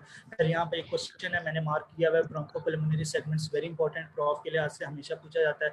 Bronchopulmonary segments of the right and left lungs, ये हमारे एजी के वालों के लिए सिर्फ मैं बता रहा हूँ, ये वाइवा, स्टैटिक, उसके बाद ACQ, उसके बाद MCQ, मानो फेवरेट 3 क्वेश्चन होता है एग्जामिनर का, जो भी मतलब हमारे HODs पेपर सेट करते हैं उनका फेवरेट 3 क्वेश्चन है ब्रोंकोपल्मोनरी सेगमेंट, इसमें से बहुत पेपर आएगा। उसके बाद structure of the lung root, ये बहुत पूछा जाता है, nerve supply of the lungs, nose, larynx और फेरिंक्स, कंप्लीट डिस्क्रिप्शन ये हेड और नेक में आपको मिल जाएगा। नोज, लेरिंक्स और फेरिंक्स, आपने इसकी बाउंड्रीज भी करनी है, लेरिंक्स के मसल्स करने हैं, इसके रिलेशंस करने हैं, फेरिंक्स के मसल्स करने हैं, इसके रिलेशन करने हैं, इनके पार्ट्स करने हैं। ठीक हो गया। आ जाए इंपॉर्टेंट क्लिनिकल, सर्वाइकल रिब हो गया, थोरेसिक आउटलेट सिंड्रोम हो गया, रेफर्ड पेन वगैरह हो गया, और हर ये जितने भी हैं इंपॉर्टेंट क्लिनिकल्स आप देख सकते हैं, आपको मतलब ये एज इट इज मिल जाएंगे, उधर बुक में लिखे हुए मिल जाएंगे। फिजियोलॉजी वाली तरफ आ जाएं तो इसमें जो चॉइस है ना, इसमें चॉइस ये है कि आप गाइटन और हॉल को सिर्फ और सिर्फ एक मिनट, मैंने यहाँ पे थोड़ी सी मिस्टेक कर दी, मैं आपको बता देता हूँ। जो फिरदौस है आप उसको सिर्फ SCQs के लिए करें, यानी फिरदौस को आप बिल्कुल क्रैम करें, लेकिन गाइटन और हॉल को सॉरी SCQs नहीं लिखना था, MCQs लिखना था। यहाँ पे मतलब MCQs गाइडन और हॉल को आप सिर्फ MCQs के लिए रख लें, और जो फिरदौस है उसको आप सिर्फ और सिर्फ ACQs के लिए रख लें, तो आपके लिए बहुत ज़्यादा फ़ायदा हो जाएगा, क्योंकि इसकी जो है जो फिजियोलॉजी है ना, इसकी काफ़ी टफ है और उसको समझने के लिए काफ़ी टाइम चाहिए होता है। तो इस वजह से ना आप सिर्फ और सिर्फ गाइडन और हॉल को MCQs के लिए रख लें, जबकि फिरदौस को आप ACQs के लिए रख लें। फिर आ जाता है हिस्टोलॉजी आ जाती है, जो अगेन वेरी इंपॉर्टेंट मतलब एस्पेक्ट, क्योंकि ब्लॉक 2 में एटलीस्ट पेपर में ना 10 to 15 मार्क्स की आपको हिस्ट्री सिर्फ ड्रॉ करने की आएगी। मोस्ट इंपॉर्टेंट बुक्स इसमें लाइक हुसैन और एटलस डायफोरे आ जाते हैं। वैसे मैंने लाइक हुसैन भी और एटलस डायफोरे दोनों की, लेकिन like Hussain is the best book. और उसके बाद आ जाते हैं ये स्केलेटल स्मूथ कार्डिक और बोन की ग्रॉस एनाटमी, हाइलेन, इलास्टिक और फाइब्रस कार्टिलेज, LMR में से मोस्ट इंपॉर्टेंट है। और अगर RES में चले जाएं तो लंग्स, ट्रैकिया और एपिथेलियम ऑफ द नोज बहुत बार पूछे गए पेपर में, इसलिए आपने ये वाली सारी डायग्राम्स करनी है और बहुत easy. That's all from my side. ये ब्लॉक 2 की है। अगर आपको कोई भी क्वेश्चंस होंगे अभी आते हैं तो अभी पूछते हैं, अगर बाद में आपको अगर आते हैं तो आप बाद में भी कॉन्टैक्ट के जरिए पूछ हसन सकते हैं। आप आपको ये क्वेश्चंस जी क्वेश्चंस काफी हैं, हमने वो सारे नोट कर लिए। Thank you so much. Thank you so much. Thank you sir. Thank you so much. Thank you so much, Hassan. Now I request Basma Rashid from PMC कि वो बायोकेमिस्ट्री की गाइडलाइन दे स्टूडेंट्स को। बसमा रशीद। अस्सलाम वालेकुम।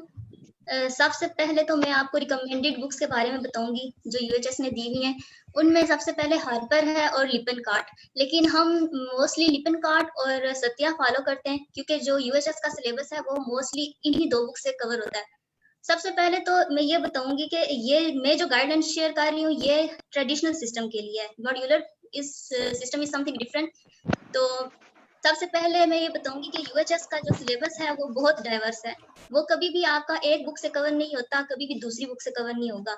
इसके लिए आपको कुछ टॉपिक्स जो हैं वो बाकी सोर्सेज से भी करने पड़ेंगे। और मोस्ट कॉमन इशू जो हर न्यू कमर फेस करता है, सबसे पहले तो वो बुक्स की सिलेक्शन का है। तो बुक्स में आपको यही रिकमेंड करूंगी सत्या और लिपनकार्ट आप रखें, क्योंकि मोस्टली टॉपिक्स यहीं से कवर होंगे। इसके अलावा अगर आपको इसके अलावा जो टॉपिक्स हैं जो कि बहुत कम ही हैं वो आप हार्पर से कर लेते हैं या फिर कोई भी बाकी सोर्स से। तो सबसे पहले और इसके अलावा भी जो इशू होता है जो मुझे भी बहुत ज्यादा फेस करना पड़ा वो टॉपिक्स की सिलेक्शन में से था, यानी कौन सी यूनिट कौन सी बुक से की जाए, कौन सा टॉपिक किस बुक में बेस्ट लिखा हुआ है। तो ये जो और इसमें बहुत टाइम वेस्ट हो जाता है जब आप टॉपिक सर्च करने लग जाते हो कि कौन सी बुक से कौन सा टॉपिक किया जाए। तो इसके लिए मैंने एक सिंगल PDF फाइल क्रिएट कर दी हुई है। तो उसमें सब टॉपिक्स मैंने कंपाइल किए हुए, जो सत्या से करने हैं वो वाले, जो हार्पर से करने पड़ेंगे वो, और जो लिपनकार्ट से करने होंगे वो भी मैंने मेंशन कर दिए। तो ये PDF फाइल आपको शेयर कर दी जाएगी। अब आते हैं सिलेबस की तरफ। तो सिलेबस में सबसे पहले आपके UHS की 11 यूनिट्स हैं। स्क्रीन शेयर हो रही है मेरी? हाँ हो रही है बसमा। ठीक है। तो UHS में 11 यूनिट्स हैं, और अब यूनिट्स की डिवीजन कुछ ऐसे है कि कुछ मेजर यूनिट्स होते हैं जो ज्यादा मार्क्स कवर करते हैं और कुछ माइनर यूनिट्स हैं जिनके मार्क्स कम होते हैं। जैसे अगर हम विटामिन्स की ही बात करें तो वहां से 7 MCQs आते हैं और 1.5 SCQ। और अगर हम न्यूट्रिशन की बात करें तो वहां से 2 MCQs और 0.5 SCQ आता है। तो मैंने जो टॉपिक्स यूनिट्स मेंशन की हुई हैं वो मार्क्स की डिस्ट्रीब्यूशन पे बेस करता है कि कौन सी यूनिट का वेटेज ज्यादा है जिस पे आपने फोकस करना है। क्योंकि कुछ यूनिट्स हैं जैसे विटामिन्स हो गया, प्रोटीन्स हैं, केमिस्ट्री ऑफ लिपिड्स है, केमिस्ट्री ऑफ कार्बोहाइड्रेट्स हैं, एंजाइम्स हैं। तो ये आपके मैक्सिमम मार्क्स कवर करते हैं 54.4 आउट ऑफ 90। तो ये इन यूनिट्स पे आपको फोकस ज्यादा करना पड़ेगा। सबसे पहले मैं आपको विटामिन्स के बारे में बताती हूँ। विटामिन्स आपको सारा लिपनकार्ट से करना पड़ता है क्योंकि वहाँ पे ये बेस्ट लिखा हुआ है। ठीक है। उसके बाद अगर chemistry of proteins and amino acids की हम बात करें तो सिलेबस के मुताबिक इसमें से 6 MCQs आते हैं और 1 SCQ आता है। तो कुछ ऐसे टॉपिक्स हैं जो आपको सत्या से करने पड़ेंगे, जैसे कि बायोकेमिकल इंपॉर्टेंस क्लासिफिकेशन होगी प्रोटीन्स की, अमाइनो एसिड्स की होगी। तो ये आपने सत्या से करना है। ये मैं आपको ब्रीफ सा बताऊंगी क्योंकि ये PDF आपको शेयर कर दिया जाएगा। इसमें डिटेल्ड सारे टॉपिक्स मेंशन है जो आपने जिस बुक से करने पड़ेंगे। फिर कुछ टॉपिक्स हैं जो आप लिपिन कार्ड से भी करते हो, वो भी मैंने मेंशन कर दिए यहाँ पे, जैसे dissociation and titration of amino acids हो गए। फिर हम बात करते हैं third unit, chemistry of lipids की। ये सारे यूनिट्स मैंने मार्क्स की बेसिस पे डिस्ट्रीब्यूट किए हैं कि किस यूनिट का वेटेज ज्यादा है और उसके बाद कौन सी यूनिट आ रही है। अब केमिस्ट्री ऑफ लिपिड्स की बात करें तो यहाँ से 5 MCQs आते हैं और एक ही SCQ होता है। अब ये यूनिट मोस्टली सत्या से कवर हो जाता है और एक दो ही टॉपिक्स हैं जो आपको लिपिन कार्ट या फिर हार्पर से कवर करने पड़ेंगे। जैसे classification of lipids and functions हो गए, ये सत्या से करने। अब लिपिड पर ऑक्सीडेशन ये आप हार्पर से करते हो क्योंकि ये सत्या में बहुत इसकी शॉर्ट एक्सप्लेनेशन दी हुई है, तो वो वहां से फिर कवर नहीं होता, समटाइम्स SCQ ही ऐसा आ जाता है। फिर अब फोर्थ यूनिट कार्बोहाइड्रेट्स की बात करते हैं तो इसके 4 MCQs आएंगे आपके और एक ही SCQ आता है। और सिलेबस के मुताबिक जो भी क्वेश्चंस हैं वो ज्यादातर कार्बोहाइड्रेट्स का सत्या से कवर होता है और जो लिपिन कार्ड से टेबल करने वो मैंने मेंशन कर दिए हैं। और ग्लाइकोसामाइनोग्लाइकन्स, ये फिगर जो 14.4 है यहाँ पे जो मेंशन है, हेपारिन सल्फेट हो गया, हेपारिन है, ये बहुत इंपॉर्टेंट टॉपिक है, ये आप अच्छे से करें।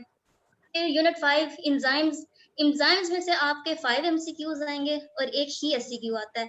और इसका भी इसी तरह यही है कि कुछ टॉपिक्स आपने लिपिन कार्ड से करने, कुछ सत्या से करने, तो वो मैंने प्रॉपर मेंशन कर दिया कि जो टॉपिक्स आप लिपिन कार्ड से करोगे वो मैंने लिख दिए, जैसे नोमेनक्लेचर और डेफिनेशन होगी एंजाइम्स की, कैटालाइटिक एफिशिएंसी हो गया। उसके बाद जो सत्या से करने मैंने वो भी मेंशन कर दिए, क्योंकि कुछ टॉपिक सत्या में बेस्ट लिखे हुए हैं, कुछ लिपन में बेस्ट लिखे हुए हैं, तो दोनों बुक्स एट अ टाइम देखना कि अब मैंने कौन सी पढ़नी है, इसलिए मैंने पहले ही जो टॉपिक जिस बुक में बेस्ट मेंशन है वो मैंने इधर लिख दिया।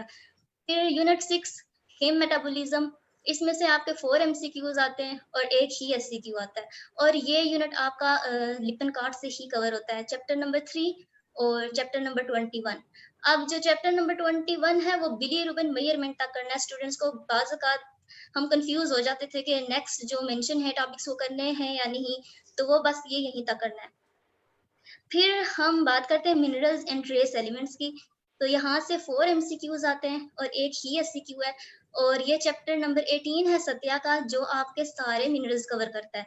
एक मिनरल है कैडमियम, जो आपकी ना ही सत्या में लिखा है वो, ना ही लिपिन कार्ड में और ना ही हार्पर, वो फिर मैंने बाकी कुछ सोर्सेज से देख के तो वो अलग से एक PDF फाइल क्रिएट की हुई है। जो टॉपिक्स सत्या और लिपिन कार्ड से नहीं कवर होते वो टॉपिक्स मैंने वहाँ पिक्चर्स शेयर कर दी, क्योंकि सब स्टूडेंट्स के पास सब बुक्स नहीं होती। फिर यूनिट 8, इसमें हमारे पास न्यूक्लियोटाइड्स एंड न्यूक्लिक एसिड्स आ गए। यहाँ से 3 MCQs आते हैं और 0.5 SCQ आता है और ये आपको सारा चैप्टर सत्या से ही करना पड़ता है। और सिंथेटिक डेरिवेटिव्स जो हैं प्यूरीन्स एंड पैरामिडीन्स के, ये सत्या में नहीं लिखे हुए, ये आप फाइक से कर सकते हैं या फिर किसी और सोर्स से, क्योंकि ये सत्या में नहीं था मेंशन। फिर हम बात करते हैं यूनिट 9 बायोकेमिस्ट्री ऑफ सेल, यहाँ से आपके 3 MCQs आते हैं और 0.5 SCQ आता है। इसका भी इसी तरह है कि कुछ टॉपिक्स आप सत्या से करते हो, कुछ टॉपिक लिपिन कार्ड से। अब जो सत्या से भी करने वाले टॉपिक्स हैं वो भी बहुत डाइवर्स हैं, कुछ आपको चैप्टर नंबर 1 से मिलते हैं, कुछ चैप्टर नंबर 3 से, कुछ बाकी टेक्निक्स हैं जो आगे बिल्कुल ही किसी और चैप्टर में मैंने पेज नंबर भी मेंशन कर दिए ताकि आपको कोई मुश्किल ना हो। और टॉपिक्स फ्रॉम लिपिन कार्ड, अब लास्ट कुछ ईयर से ऐसा है कि जो सेल बायोकेमिस्ट्री है, यहाँ से जो क्वेश्चन आ रहा है मोस्टली वो सिग्नल ट्रांसडक्शन पाथवे है और G प्रोटीन्स, ये आपने अच्छे से कर लेना है। लिपिन कार्ड में ये एक टेबल सिर्फ बना हुआ है, वो आप अच्छे से करो, क्योंकि मोस्टली यही क्वेश्चन पूछा जाता है सिग्नल ट्रांसडक्शन पाथवे का, या फिर कोई भी टेक्निक पूछ के तो उसके बारे में वो उसकी इंपॉर्टेंस पूछ सकते हैं। अब हम एक्स्ट्रा सेलुलर मैट्रिक्स की बात करें तो यहाँ से 2 MCQs आएंगे आपके और 0.5 SCQ। अब इसका कुछ यूं है कि सिलेबस के मुताबिक इसके जो क्वेश्चंस हैं जैसे कोलेजन है, इलास्टिन है, और ये आपका लिपिन कार्ड से होगा चैप्टर नंबर 4, और इसके मैक्सिमम टॉपिक्स हैं जो लिपिन कार्ड और सत्या में मेंशन नहीं है, वो आपको हार्पर से करने पड़ेंगे, वो इन दो बुक्स में नहीं है। फिर यूनिट 11 है न्यूट्रिशन, इसमें से 2 MCQs आते हैं आपके और 0.5 SCQ आएगा, ठीक है। और ये चैप्टर आपको कंप्लीटली सत्या से करना है। और लिपन कार्ड से जो आप इसके टॉपिक्स करोगे वो मैंने मेंशन कर दिए हैं, जैसे ओबेसिटी हो गया, क्योंकि वो ओबेसिटी से समटाइम्स ऐसा क्वेश्चन पूछ लेते हैं कि आप पीयर शेप्ड ओबेसिटी बताएं, एप्पल शेप। तो इस तरह से ये सत्या में नहीं लिखा हुआ, वहां पे इसकी शॉर्ट सी एक्सप्लेनेशन है, तो फिर ये आप यहीं से करो। तो best way to study biochemistry is that आप अपना सिलेबस हमेशा सामने रखें, ठीक है, और जिस जिस तरह से मैंने डिस्ट्रीब्यूट किए टॉपिक्स, आप इनको स्टडी करना शुरू करें और सिलेबस अपना लाजमी सामने रखें। और सिलेबस का कोई भी ऐसा क्वेश्चन, कोई भी ऐसा टॉपिक वो आपसे छूटना नहीं चाहिए, बिकॉज यूएचएस इज अनसर्टन, तो वो आपसे कुछ भी पूछ सकती है। तो this is all about syllabus. तो पेपर पैटर्न के बारे में बाद में बताया जाएगा आपको। Thank you. Thank you so much, Basma. Now I request Kavish Ali from AJKMC वो block 3 का syllabus discuss कर दें। Kavish Ali from AJKMC for block 3. अस्सलाम वालेकुम। आवाज आ रही है मेरी आपको? हाँ जी काविश, आपकी आवाज आ रही है। सबसे पहले तो सॉरी आप सबसे मैं इंट्रोड्यूस नहीं करा सका, उस टाइम नेट मेरा डिस्कनेक्ट हो गया था। तो I am Kavish Ali, student of second year MBBS AJKMC। I am basically from Kotli. मैं आपको मॉड्यूलर सिस्टम के ब्लॉक 3 के बारे में कुछ चीज़ें बताऊंगा। सबसे पहले CVS के बारे में। CVS कार्डियोवास्कुलर सिस्टम, इसमें सबसे ज़्यादा मेजर क्वेश्चन आता है फिजियोलॉजी का।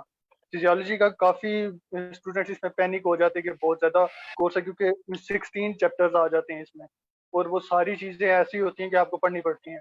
तो इसके लिए आपको ये मशवरा है कि आप सबसे पहले ना इम्पॉर्टेंट चीज़ें करें। इम्पॉर्टेंट चीज़ों में आप चैप्टर वाइज देखें कि कौन से चैप्टर ज़्यादा इंपॉर्टेंट है, उन्हें पहले करें, फिर उसके बाद जो चैप्टर कम इंपॉर्टेंट है उन्हें करें। जैसे कि 9 और 10 चैप्टर यूनिट्स हैं, वो कार्डियक मसल और कार्डियक साइकिल के बारे में, वो आप सबसे पहले करें। उसके बाद आप सर्कुलेटरी सिस्टम वाले चैप्टर्स करें। फिर जो ECG वाले चैप्टर आपके एंड पे बच जाते हैं वो आप सबसे एंड पे करें, क्योंकि उसमें से इतना ज़्यादा पोर्शन नहीं आता। ये चीज़ें हो गई। उसके बाद इंपॉर्टेंट टॉपिक्स इसके मैं आपको 4-5 बता रहा हूँ, जिनमें से लाजमी सवाल आते हैं, जैसे कि cardiac cycle, renin angiotensin aldosterone system, cardiac failure और सर्कुलेटरी शॉक। ये जो चैप्टर्स हैं ये इसके इंपॉर्टेंट चैप्टर्स हैं, टॉपिक्स हैं सॉरी। और आप इसके सोर्सेज यानी आप किन बुक से पढ़ सकते हो। सबसे पहले जो रिकमेंडेड बुक है वो इसकी है गाइटन। गाइटन से आप अच्छी तरह से कंसेप्ट क्लियर कर सकते हो, और ओवरव्यू करने के लिए आप फिर दोस्त यूज कर सकते हो।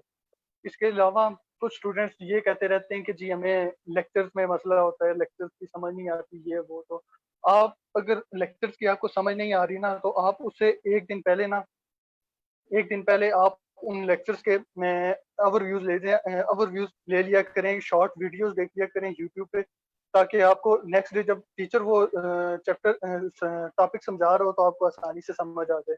अभी ये किसी ने मैसेज किया कि टॉपिक्स रिपीट कर दें, तो टॉपिक्स मैंने 4-5 ये बताए हैं आपको जो इम्पोर्टेंट टॉपिक्स हैं। इनमें से लाजमी आता है क्वेश्चन, जैसे कार्डियक साइकिल आ गया। कार्डियक साइकिल के वो ग्राफ बना हुआ है गाइटन पे, वो बहुत इंपॉर्टेंट है। उसमें से अक्सर चीज़ें वाइवा में और स्टैटिक में और इसी तरह आती रहती हैं। फिर उसके बाद रेनिन एंजियोटेंसिन सिस्टम आ जाता है, कार्डियक फेलियर और सर्कुलेटरी शॉक आ जाता है। ये आपके फिजियो का पोर्शन इस तरह क्लियर हो जाए। उसके बाद मेन पोर्शन आपका बायोकेमिस्ट्री का आता है CVS में।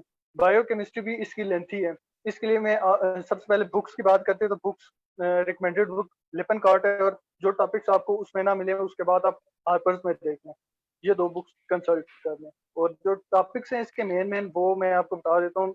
सबसे पहले biomarkers, glycolysis, TCA, beta fatty acid metabolism, ketone bodies, electron transport chain, lipid metabolism, cholesterol synthesis. ये टॉपिक्स जो हैं ये बायोकेमिस्ट्री के टॉपिक हैं, और ये आपने अच्छे से तैयार करने, क्योंकि इसमें मेजर पोर्शन बायोकेमिस्ट्री का भी आता है। उसके बाद हम आ जाते हैं इसकी एम्ब्रियो पे। एम्ब्रियो इसकी में आप 2 बुक्स कंसल्ट कर सकते हैं, KLM भी कंसल्ट कर सकते हैं और लैंगमैन भी कर सकते हैं। रिकमेंडेड ये है कि आप KLM यूज़ करें, और अगर उसमें से आपको कोई टॉपिक्स जो है नहीं मिल रहे तो आप वो उसे लैंग्वेज से देख लें। तो इसमें चैप्टर लैंग्वेज KLM में चैप्टर 13 है, उसमें ये सारा कुछ हार्ट के बारे में है। हार्ट के बारे में उसके बर्थ डिफेक्ट्स हैं और सर्कुलेशन के बारे में है, और हार्ट ट्यूब फॉर्मेशन, इस तरह के टॉपिक्स हैं। उसके बाद एनाटमी आ जाती है। एनाटमी इसका इतना ज़्यादा पोर्शन नहीं है। एनाटमी आप स्नेल से पढ़ सकते हैं, बीटी से पढ़ सकते हैं, ग्रेज एनाटमी से पढ़ सकते हैं।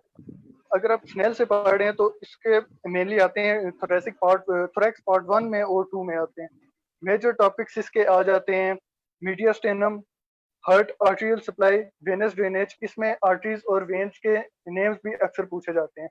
तो उसके बाद ओटा के बारे में, एजाइगस वेन, थोरेसिक डक्ट, और उसके अलावा जो क्लिनिकल नोट्स हैं वो आप उसमें से पढ़ सकते हैं।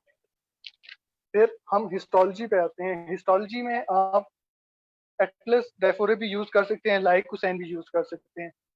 आपने दो चीजों पे फोकस करना है, एक डायग्राम्स पे, दूसरा उनके हिस्टोलॉजिकल फीचर्स पे। कार्डियक मसल की डायग्राम, सर्कुलेटरी सिस्टम में आर्टरीज, वेन्स, वेन्यूल्स आ जाती हैं। इस तरह की जो चीजें, इनकी डायग्राम्स आपको ड्रा भी करनी आनी चाहिए, और इसके अलावा भी, क्योंकि काफी दफा पेपर्स में, इस दफा भी हमें आया था, पहले भी आता है, काफी ये आ जाते हैं वेन्स, वेन्यूल्स, इनकी लेबर करने के लिए हिस्टोलॉजिकल डायग्राम्स आ जाती हैं, तो आपने ये भी करना है। इसके बाद हम अगले मॉड्यूल की तरफ जाते हैं। ब्लॉक 3 का सेकंड मॉड्यूल है रीनल। रीनल में भी मेजर पोर्शन फिजियोलॉजी का है। फिजियोलॉजी का मैं आपको बुक्स बता दी हैं। अब मैं चैप्टर्स की तरफ आता हूँ। चैप्टर्स इसमें मेनली टोटल 8 चैप्टर्स हैं। ये चैप्टर्स आपको दिखने में तो कम लग रहे होंगे, लेकिन ये काफ़ी लेंथी चैप्टर्स हैं, इसलिए आपको इन चैप्टर्स में ना इनकी वैल्यूज और ये सही से तैयार करना पड़ेगा। ये चैप्टर 25 से लेके 32 तक चैप्टर है। इंपॉर्टेंट टॉपिक्स में इसके आ जाते हैं body fluid compartments, osmolarity, hyper and hyponatraemia, oedema, nephron के बारे में होगा, micturition reflex, GFR, physiological control of GFR, autoregulation of GFR, tubuloglomerular feedback, myogenic autoregulation, renal reabsorption and secretion, functioning of ADH, clearance methods, counter current multiplier and exchange, thirst mechanism, salt appetite, buffer systems, acid base regulation। ये आपके आ जाते हैं। इसके अलावा acid base, nomogram, anion gap और kidney disease. फिर हम उसके बाद आ जाते हैं एनाटमी बेस की बुक्स। मैंने आपको पहले बता दी, वही सारी बुक्स इसमें भी यूज होती हैं।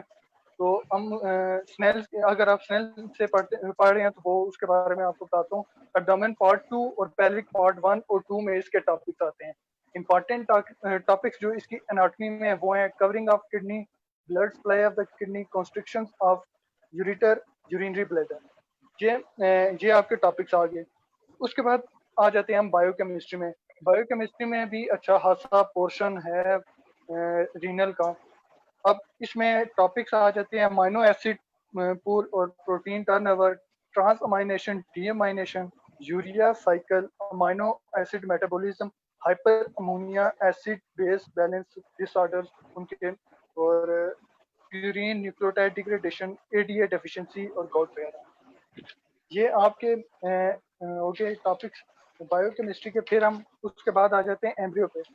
एम्ब्रियो इसकी में बुक्स वही KLM और लैंगमैन, और चैप्टर नंबर 12 KLM का, उसमें यूरोजेनिटल सिस्टम है, वो आपने पढ़ना। इतनी ज़्यादा एम्ब्रियो नहीं है इसकी, तो इसमें ज़्यादा मसला नहीं है। मेजर पोर्शन इसका फिजियो और बायोकेमिस्ट्री का। फिर उसके बाद आ जाते हैं हिस्टोलॉजी में। वही बुक्स हैं एटलस, डायफोरेल और लाइकोसाइन को कंसल्ट करें, और डायग्राम और हिस्टोलॉजिकल फीचर्स देखें, नेफ्रॉन के, यूरिटर के, यूरिनरी ब्लैडर के, यूरेथ्रा के। ये सारी चीज़ें आप देखें। और उसके अलावा इसमें जो रीनल है, इसमें काफ़ी वैल्यूज़ वगैरह पूछी जाती हैं आइंस वगैरह की, और इनकी वैल्यूज़ वगैरह, तो वो आपने टेबल्स अच्छे से याद करते हैं। और टेबल्स हमेशा आप पैटर्न से याद करना, कभी फिरदौस से याद करने की गलती ना करना, क्योंकि उसमें काफ़ी वैल्यूज़ इधर उधर हैं, तो वो फिर आपको मसला होगा बाद में। तो इस तरह ये दोनों मॉड्यूल हो गए हैं, और अगर आपको कोई सवाल पूछना तो आप पूछ सकते हैं। Thank you. Thank you so much, Kavish. Kavish, question हम लोग at the end of the session लेंगे. Thank you. और अब जो बेसिक डिस्कशन थी वो तो सब हम लोग की हो गया। आई वांट कि जिन स्पीकर्स ने पेपर पैटर्न नहीं बताया वो पेपर पैटर्न डिस्कस कर लें, हशाम आप, और उसके बाद हिना, और आप लोग पेपर पैटर्न डिस्कस कर। मेरे ख्याल में जो ब्लॉक्स वाले स्पीकर्स हम लोगों ने ऑलमोस्ट सारा पेपर पैटर्न भी डिस्कस कर दिया। ट्रेडिशनल वाले जो हैं हशाम, हिना, आप लोग पेपर पैटर्न डिस्कस कर लें। हशाम पहले आप कर लें और हिना फिर आप। अच्छा, फिजियोलॉजी आवाज़ आ रही है? हाँ जी हशाम, आपकी आवाज़ आ रही है। ठीक, ओके। फिजियोलॉजी के पेपर पैटर्न में डिस्कस करने लगा हूँ, तो इसके लिए आपके लिए ज़रूरी है कि आपको टेबल ऑफ जो स्पेसिफिकेशन है उसका थोड़ा पता हो। मैंने थोड़ा सा पहले भी बताया है अबाउट प्रायोरिटी बेस्ड। सबसे ज़्यादा जो है CVS के मैंने बताया कि 24 मार्क्स हैं, ब्लड के 19 हैं और मेम्ब्रेन फिजियोलॉजी के भी 19 मार्क्स हैं। रेस्पो के according to table of specification जो है ना इसके 19 मार्क्स हैं। तो ये जो है ना सबसे पहले आपको जो है ना TOS का पता होना चाहिए। अच्छा, TOS के बाद जो है ना सबसे इम्पॉर्टेंट जो चीज़ है वो CVS में जो है ना बच्चों को अक्सर जो है ना मसला आता है। CVS में भी मसला ये आता है कि CVS के टोटल जो है 16 चैप्टर्स बनते हैं। अब ये मैंने टेबल ऑफ स्पेसिफिकेशन आपके सामने शो हुआ है, इसमें आप मार्क्स डिस्ट्रीब्यूशन देख सकते हैं। टोटल 45 MCQs हैं और 9 SCQs हैं। इसमें ब्लड से 2 हैं, नर्व से 2 हैं, CVS से B2 हैं और 14 MCQs हैं, और रेस्पो से एक SCQ है और 7 MCQs हैं। इसी तरह माइनर कुछ टॉपिक्स हैं, उनसे कंबाइंड एक जो है ना SCQ आता है। अच्छा, तो CVS की मैं बात कर रहा था कि CVS के टोटल 16 चैप्टर्स हैं। अब हर स्टूडेंट पे डिपेंड करता है कि वो 16 चैप्टर गाइडेंस से रीड आउट कर सकता है या नहीं। ये आपको देखना पड़ेगा, बिकॉज जब आपका फाइनल प्रॉफ का पेपर होगा तो सिर्फ आपके पास 2 दिन होंगे आपके पास। तो उन 2 दिनों में जो है ना अगर आप सिर्फ CVS के 16 चैप्टर रीड आउट करने के लिए बैठेंगे तो फिर आपके लिए थोड़ा सा मसला हो जाएगा। इसलिए मैं जो रिकमेंड करता हूँ कि CVS जो है आप फिर 2 से कर सकते हैं, फिर 2 से आप बिल्कुल CVS कर सकते हैं। और जो हार्ड के चैप्टर्स हैं कुछ गाइटन पे, जो हार्ड के कुछ चैप्टर हैं गाइटन के, वो आप जो है ना गाइटन से ही कर सकते हैं। गाइटन से हार्ड के आप 4-5 चैप्टर कर लें। उसके बाद जो CVS है इसका एक चैप्टर नंबर 16 में मेंशन करना चाहूँगा, that is the chapter of shock. Shock से जो है ना मेजॉरिटी टाइम्स जो है ना SCQ, शॉक से जो है मेजॉरिटी टाइम्स जो है हमारा SCQ जो है वो सिनेरियो बेस्ड आ रहा होता है। शॉक से सिनेरियो बेस्ड SCQ आ रहा होता है, लाइक हाइपोवोलेमिक शॉक का SCQ आता है। इसके अलावा दूसरे जो सेप्टिक शॉक हो गया, अगर आप अपने पास पेपर देखेंगे तो आपको पता चलेगा कि शॉक से जो है ना क्वेश्चन जो है SCQ बेस्ड आ रहा है। ओके, तो इसलिए अगर आप गाइडन नहीं कर सकते CVS के लिए तो बेशक आप फिर 2 से कर लें। फिर 2 से आप कर लें चैप्टर्स 11 चैप्टर वैसे गाइटन पे बढ़ते हैं CVS के, और 5 हार्ट के तो मैंने कहा गाइटन से कर लें। उसके बाद फिर 2 से आप कर लें ये सारे CVS के चैप्टर्स, और शॉक का एक चैप्टर आप गाइटन से कर लें क्योंकि वो मोस्ट इंपॉर्टेंट है और वो कंसेप्ट बिल्डिंग चैप्टर है, और वो शायद फिर 2 से इतना अच्छा कवर ना हो। उसके लिए जो है ना काइंडली आप गाइटन पढ़ लें तो अच्छा रहेगा आपके लिए। तो CVS आई थिंक क्लियर हो गया। उसके बाद मैं ब्लड का थोड़ा बात करना चाहूँगा। ब्लड के टोटल 19 मार्क्स हैं। ब्लड और जो मेम्ब्रेन फिजियोलॉजी है वो बहुत इंपॉर्टेंट है। आप देखें क्योंकि CVS के हमारे पास 24 मार्क्स हैं, उसके 16 चैप्टर्स हैं। आप अगर ब्लड की और मेम्ब्रेन फिजियोलॉजी की बात करें तो ब्लड के 19 मार्क्स, मेम्ब्रेन फिजियोलॉजी के भी 19 मार्क्स हैं, लेकिन इनका जो सिलेबस है वो उनके कंपेरेटिवली बहुत कम है। टोटल 10 चैप्टर बनते हैं on the Guyton blood plus this membrane physiology combined. अगर आप ये गाइडेंस से अच्छे तरीके से कर लें तो आपके तो 38 मार्क्स बहुत अच्छे तरीके से कवर हो सकते हैं। और फिर बाकी आप जो है ना according to scheme I have told you that you can read out फिर those for the CVS। Okay, तो जो ब्लड में मैं कुछ इंपॉर्टेंट टॉपिक्स अगर चैप्टर इनफैक्ट मेंशन करूं तो वो चैप्टर नंबर 5 है haemostasis. Haemostasis most important chapter है, लेकिन हीमोस्टेसिस वाला चैप्टर लास्ट चैप्टर है। अब मेडिकल स्टूडेंट्स का ये होता है कि जब हम प्रॉफ में फाइनल तैयारी कर रहे होते हैं तो थोड़ा सा हम एग्जॉस्ट हुए होते हैं। अगर हम फर्स्ट चैप्टर से स्टार्ट ले लें और लास्ट चैप्टर तक जाएं तो हो सकता है कुछ बच्चे छोड़ ही दें, यार ये लास्ट चैप्टर है इसे आप छोड़ दो, इससे क्वेश्चन नहीं आएगा। हमेशा हीमोस्टेसिस से लाजमी क्वेश्चन आता है। Intrinsic pathways, extrinsic pathways, clotting factors हैं, वो मोस्ट इंपॉर्टेंट चैप्टर है ब्लड का। इसलिए इवन आप प्रॉफ में या अभी भी आप अगर बेशक तैयारी करें तो आप बेशक हीमोस्टेसिस को सबसे पहले कर लें क्योंकि वो मोस्ट इंपॉर्टेंट चैप्टर है, वहां से लाजमी आता है। बाकी फिर आप जितने ब्लड के चैप्टर हैं वो आप इजीली जो है ना कवर आउट कर सकते हैं। और उससे भी जो है अच्छा ब्लड से भी जिस तरह मैंने CVS को मेंशन किया कि हमारा CVS से शॉक के चैप्टर से सिनेरियो बेस्ड क्वेश्चन अक्सर आते हैं। इसी तरह मैं यहाँ पे मेंशन करूंगा ब्लड से भी सिनेरियो बेस्ड क्वेश्चन अक्सर आता है। मोस्टली एरिथ्रोब्लास्टोसिस फर्टाइलिस का क्वेश्चन आता है। बहुत बार मैं पास पेपर में देख चुका हूँ कि एरिथ्रोब्लास्टोसिस फर्टाइलिस का जो क्वेश्चन है वो पास पेपर में आ रहा होता है, सिनेरियो ऊपर बना होता है और डायग्नोज भी करना होता है और फिर उसके जो है ना वेयर अबाउट्स क्वेश्चन की आपने डील आउट करनी होती है। इसलिए ब्लड को पढ़ते वक्त भी थोड़ा सा आपने ध्यान करना है। नेक्स्ट मैं मूव कर रहा हूँ मेम्ब्रेन फिजियोलॉजी की तरफ। मेम्ब्रेन फिजियोलॉजी के भी 5 चैप्टर्स हैं और सबसे इंपॉर्टेंट जो है आपको स्मूथ मसल, स्केलेटल मसल और कार्डियक मसल्स की कंट्रैक्शंस का पता होना चाहिए। जब आपको इन तीनों मसल की कंट्रैक्शंस का पता होगा तो आप जब पास पेपर देखेंगे तो मेजॉरिटी टाइम इनकी कंट्रैक्शंस के क्वेश्चन आए हुए हैं, या रेस्टिंग मेम्ब्रेन पोटेंशियल हो गया, एक्शन पोटेंशियल्स के क्वेश्चन बहुत बार रिपीट हुए हैं। इसके अलावा वॉक लंग थ्योरी है, इस तरह के कुछ क्वेश्चन हैं।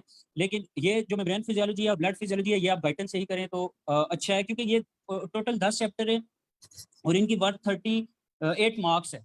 तो ये गाइडेंस से करें ताकि ये 38 मार्क्स तो बहुत अच्छे तरीके से कवर हो जाएं, ताकि जो आपने सीवीएस आप अगर फिरदौस से करें, इंशाल्लाह फिरदौस से करें, फिर आप पास पेपर देखें तो सीवीएस कंप्लीटली आपका अच्छे तरीके से कवर हो जाएगा। थोड़ा सा एमसीक्यूज में मसला हो सकता है लेकिन इंशाल्लाह वो भी जो है ना कवर हो जाएगा। इसलिए आप फिरदौस पे रिलाई कर सकते हैं सीवीएस के लिए।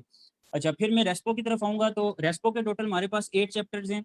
अब 8 चैप्टर्स हैं, उसमें आपके लिए ज़रूरी है कि थोड़ा सा कंसेप्ट बिल्ड अप करने के लिए आप सबसे पहले रेस्पो को एक बार आप गाइडेंस से कर लें। टोटल इसके 8 चैप्टर्स हैं और इसकी वर्थ ओनली 12 मार्क्स है। अब वर्थ 12 मार्क्स के लिए जब आप फाइनल प्रॉफ से 2 दिन पहले आपने तैयारी करनी है तो फिर आपको जो है ना थोड़ा अपना प्लान चेंज करना पड़ेगा।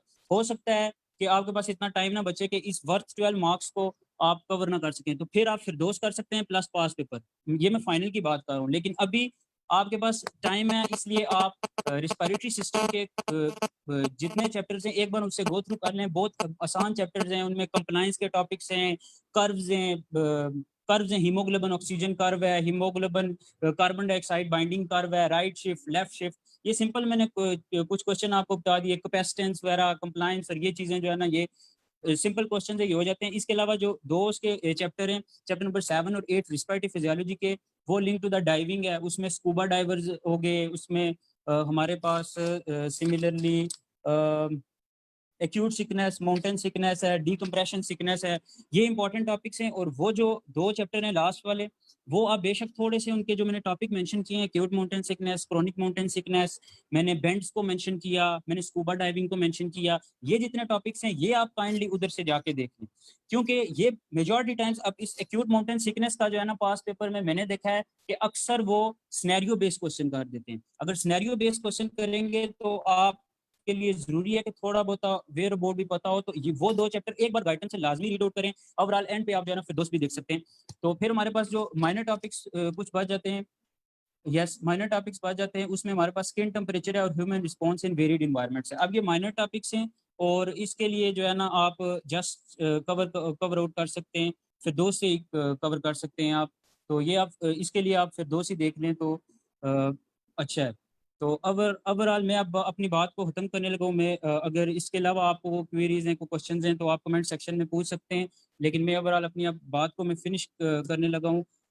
मैंने जो जितनी अपने मेन पॉइंट्स थे वो मैंने आपको बता दिए कि इंपॉर्टेंस वाइज, प्रायोरिटी वाइज आपको सीवीएस, ब्लड और मेम्ब्रेन फिजियोलॉजी को सबसे पहले कवर करना है और उसके बाद लीस्ट प्रायोरिटी वाले जो चैप्टर हैं वो आप इजीली कर सकते हैं।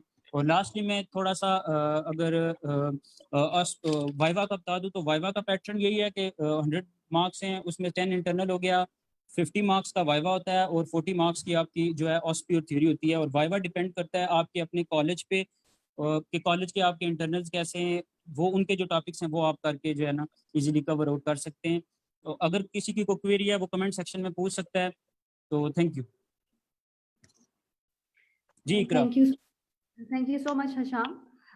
हिना फ्रॉम पीएमसी, अब आप एनाटॉमी का पेपर पैटर्न डिस्कस करने विद द स्टूडेंट्स। जी ठीक है।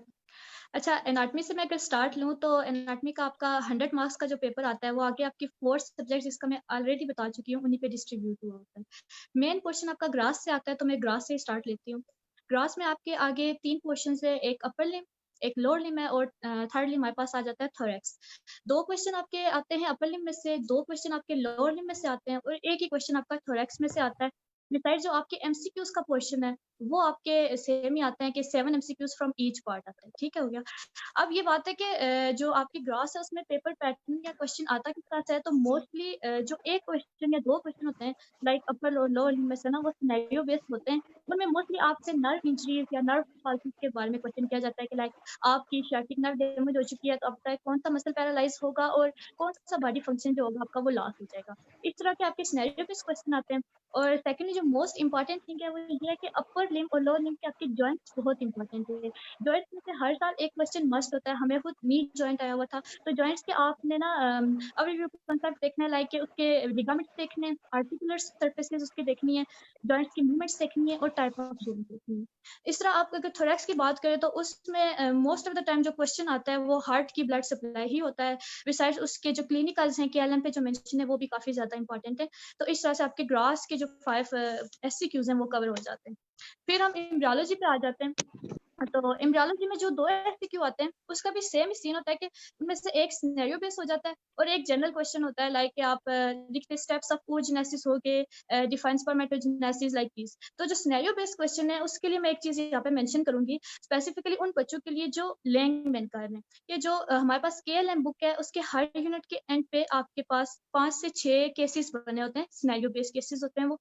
और मोस्ट ऑफ द टाइम ऐसा होता है कि UHS के पेपर में पूरा वही केस उठा के उन्होंने दिया होता है। इवन हमारा अपना जो पेपर हुआ था प्रॉफ में उसमें एक केस था ट्विन ट्रांसपेरेंट सिंड्रोम के नाम से, तो वही केस था और वो KLM पे जैसे था वैसा ही हमें उसे पेपर में मेंशन किया गया था उसी तरह से। तो आप लोग अगर वो केसेस कर लेते हो, बाकी आप लैंग्वेज भी कर लो तो अच्छे से आपका वो पेपर कवर हो जाता है। फिर आपकी हिस्टोलॉजी आ जाती है। तो हिस्टो में से आपका एक ही SCQ आता है और उस SCQ में भी ये होता है कि 3 मार्क्स की आपकी डायग्राम आती है जो ड्रा करनी होती है और 2 मार्क्स का शॉर्ट SCQ होता है, उसी डायग्राम से रिलेटेड होता है कि उसका आप किसी का कोई फंक्शन पूछ लेते हैं या उसकी एपिथेलियम की टाइप पूछी जाती है, इस तरह से। तो ये जो डायग्राम्स है ना, ये UHS की तरफ से जो सिलेबस आपको दिया जाता है उस पर सारी मेंशन होती है। आप वहां से और डायफोरिक एटलस जो होता है आप उधर से इसको प्रैक्टिस कर सकते हैं डायग्राम्स को। और उसके अलावा जो MCQs हैं, हिस्टो के MCQs की बात कीजिए तो मोस्ट ऑफ द टाइम्स वो आपके आते हैं लाइक हुसैन में से ही आ रहे होते हैं। और उसके लिए मैंने एक टिप आपको ये बता दी है कि जो बच्चे जो ये कह रहे हैं कि लाइक हुसैन बहुत ज्यादा एक्सटेंसिव है, ऑब्वियसली वो होती भी है, उसको रिवीजन करना काफी टफ हो जाता है एंड पे। तो वो सिर्फ ये कर ले कि ना लाइक हुसैन जब आप खोलो उसमें आपको बोल्ड वर्ड्स नजर आते हैं, बहुत सी डेफिनेशंस होती हैं जो बोल्ड वर्डिंग में लिखी होती हैं। आप उन चीजों से गो थ्रू हो जाओ ना तो आपके MCQs काफी हद तक क्लियर हो जाते हैं। फिर अगर हम जनरल एनाटॉमी की बात करें तो वो काफी ज्यादा इजी उसका है कि 6 MCQs आते हैं उसमें से और एक ही SCQ आता है। वो शॉर्ट से एक छोटी बुक है आपके पास लाइक हुसैन की, उसी में से आपका SCQ आता है और वहीं से आपके MCQs भी होते हैं। और SCQ most of the time जो होता है हमारे पास जनरल एनाटॉमी का, तो उसमें या तो वो डिफरेंसेस पूछ रहे होते हैं या डिफरेंट टाइप्स ऑफ कैपिलरीज पूछ लेते हैं, टाइप्स ऑफ जॉइंट्स पूछ लेते हैं। तो आपने जनरल एनाटॉमी में ये जो चीज़ है ना, टाइप्स होगी, डिफरेंसेस हो गए, फंक्शंस हो गए, ये चीज़ें आपने नहीं छोड़नी।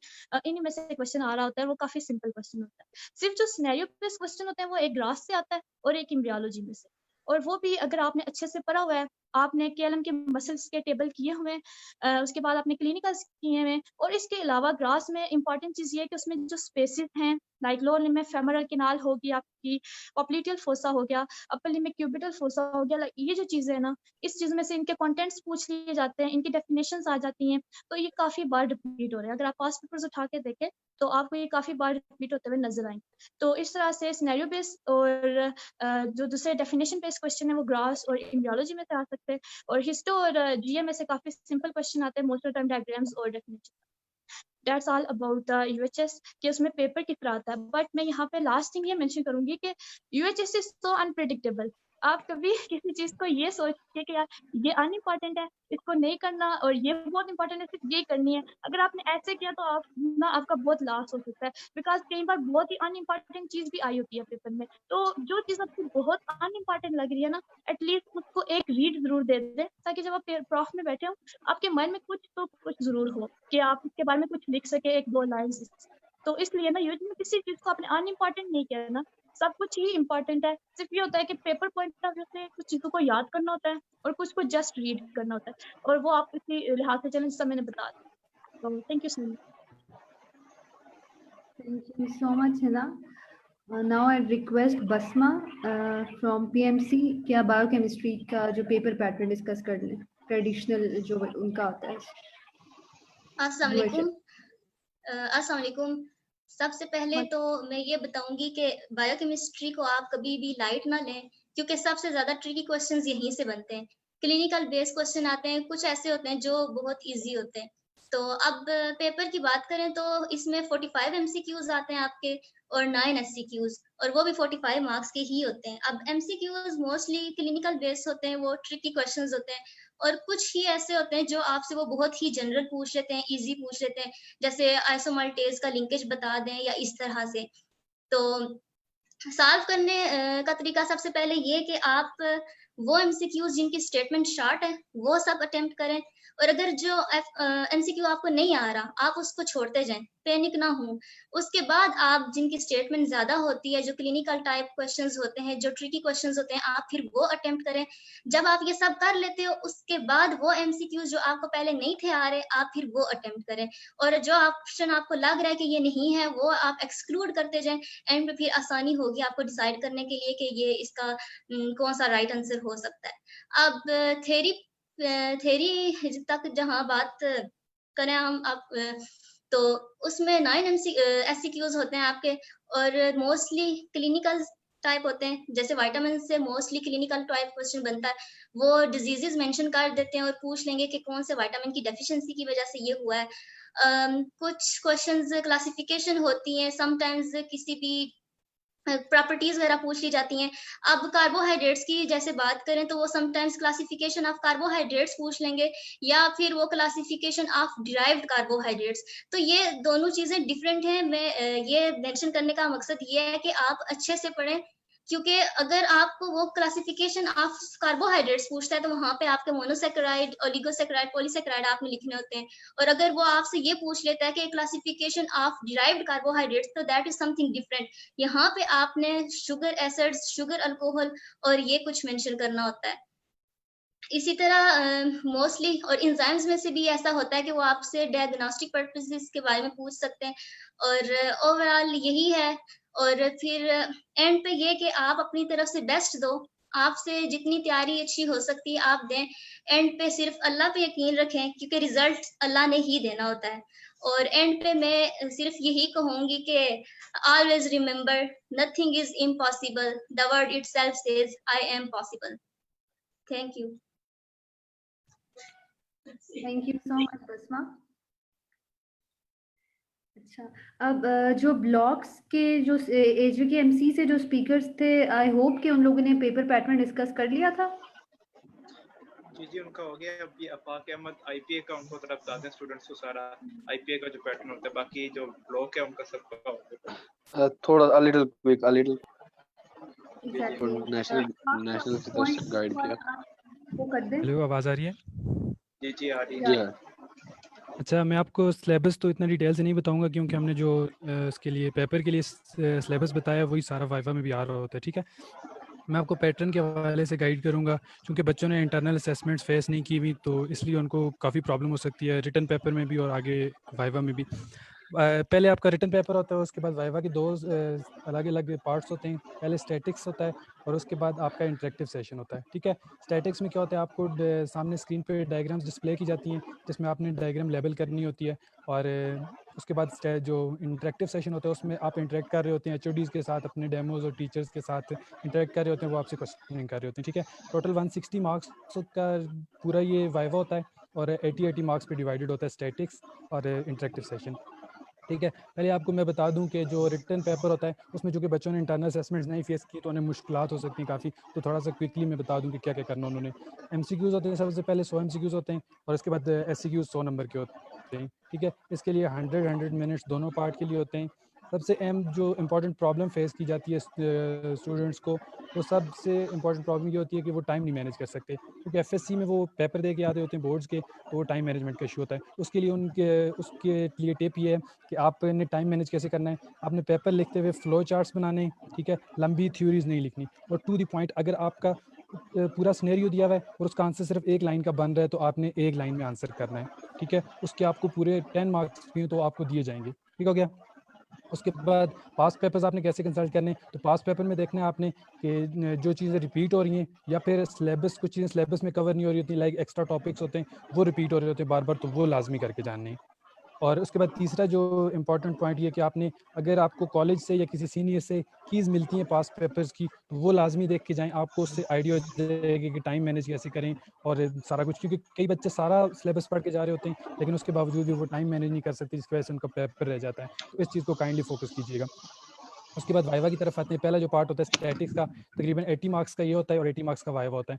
तो स्टैटिक्स में आपके पास बहुत कम टाइम होता है, आपके पास जो डायग्राम सामने डिस्प्ले होती है वो 3 मिनट के लिए होती है और आपने जितने भी पार्ट होते हैं उसके सारे लेबल करने के लिए होते हैं, ठीक है। वो लेवल करना होता है, आपने क्विकली 3 मिनट के अंदर डायग्राम देख के उसको जज करके रिकग्नाइज करना होते हैं सारे पार्ट्स और उसके बाद पेपर में आपको शीट दी जाती है, उस पर लिख लेने आपने, ठीक हो गया। और उसके बाद जो इंटरेक्टिव सेशन होते हैं, इंटरेक्टिव सेशन में 8 से 10 सेशंस बनने होते हैं, अलग अलग कैबिन्स बने होते हैं टीचर्स के और हर टीचर के पास आपको 3 मिनट का टाइम मिलेगा, ठीक है। उन 3 मिनट में वो जो टीचर आपसे कोई भी क्वेश्चन आपके सिलेबस में से पूछ रहा होगा, ठीक है, आपके सिलेबस से कोई भी क्वेश्चन करता है तो आपने क्विकली उसको आंसर करने की कोशिश करें, जितने ज़्यादा क्वेश्चन हो उतने अच्छे मार्क्स आपको मिलेंगे।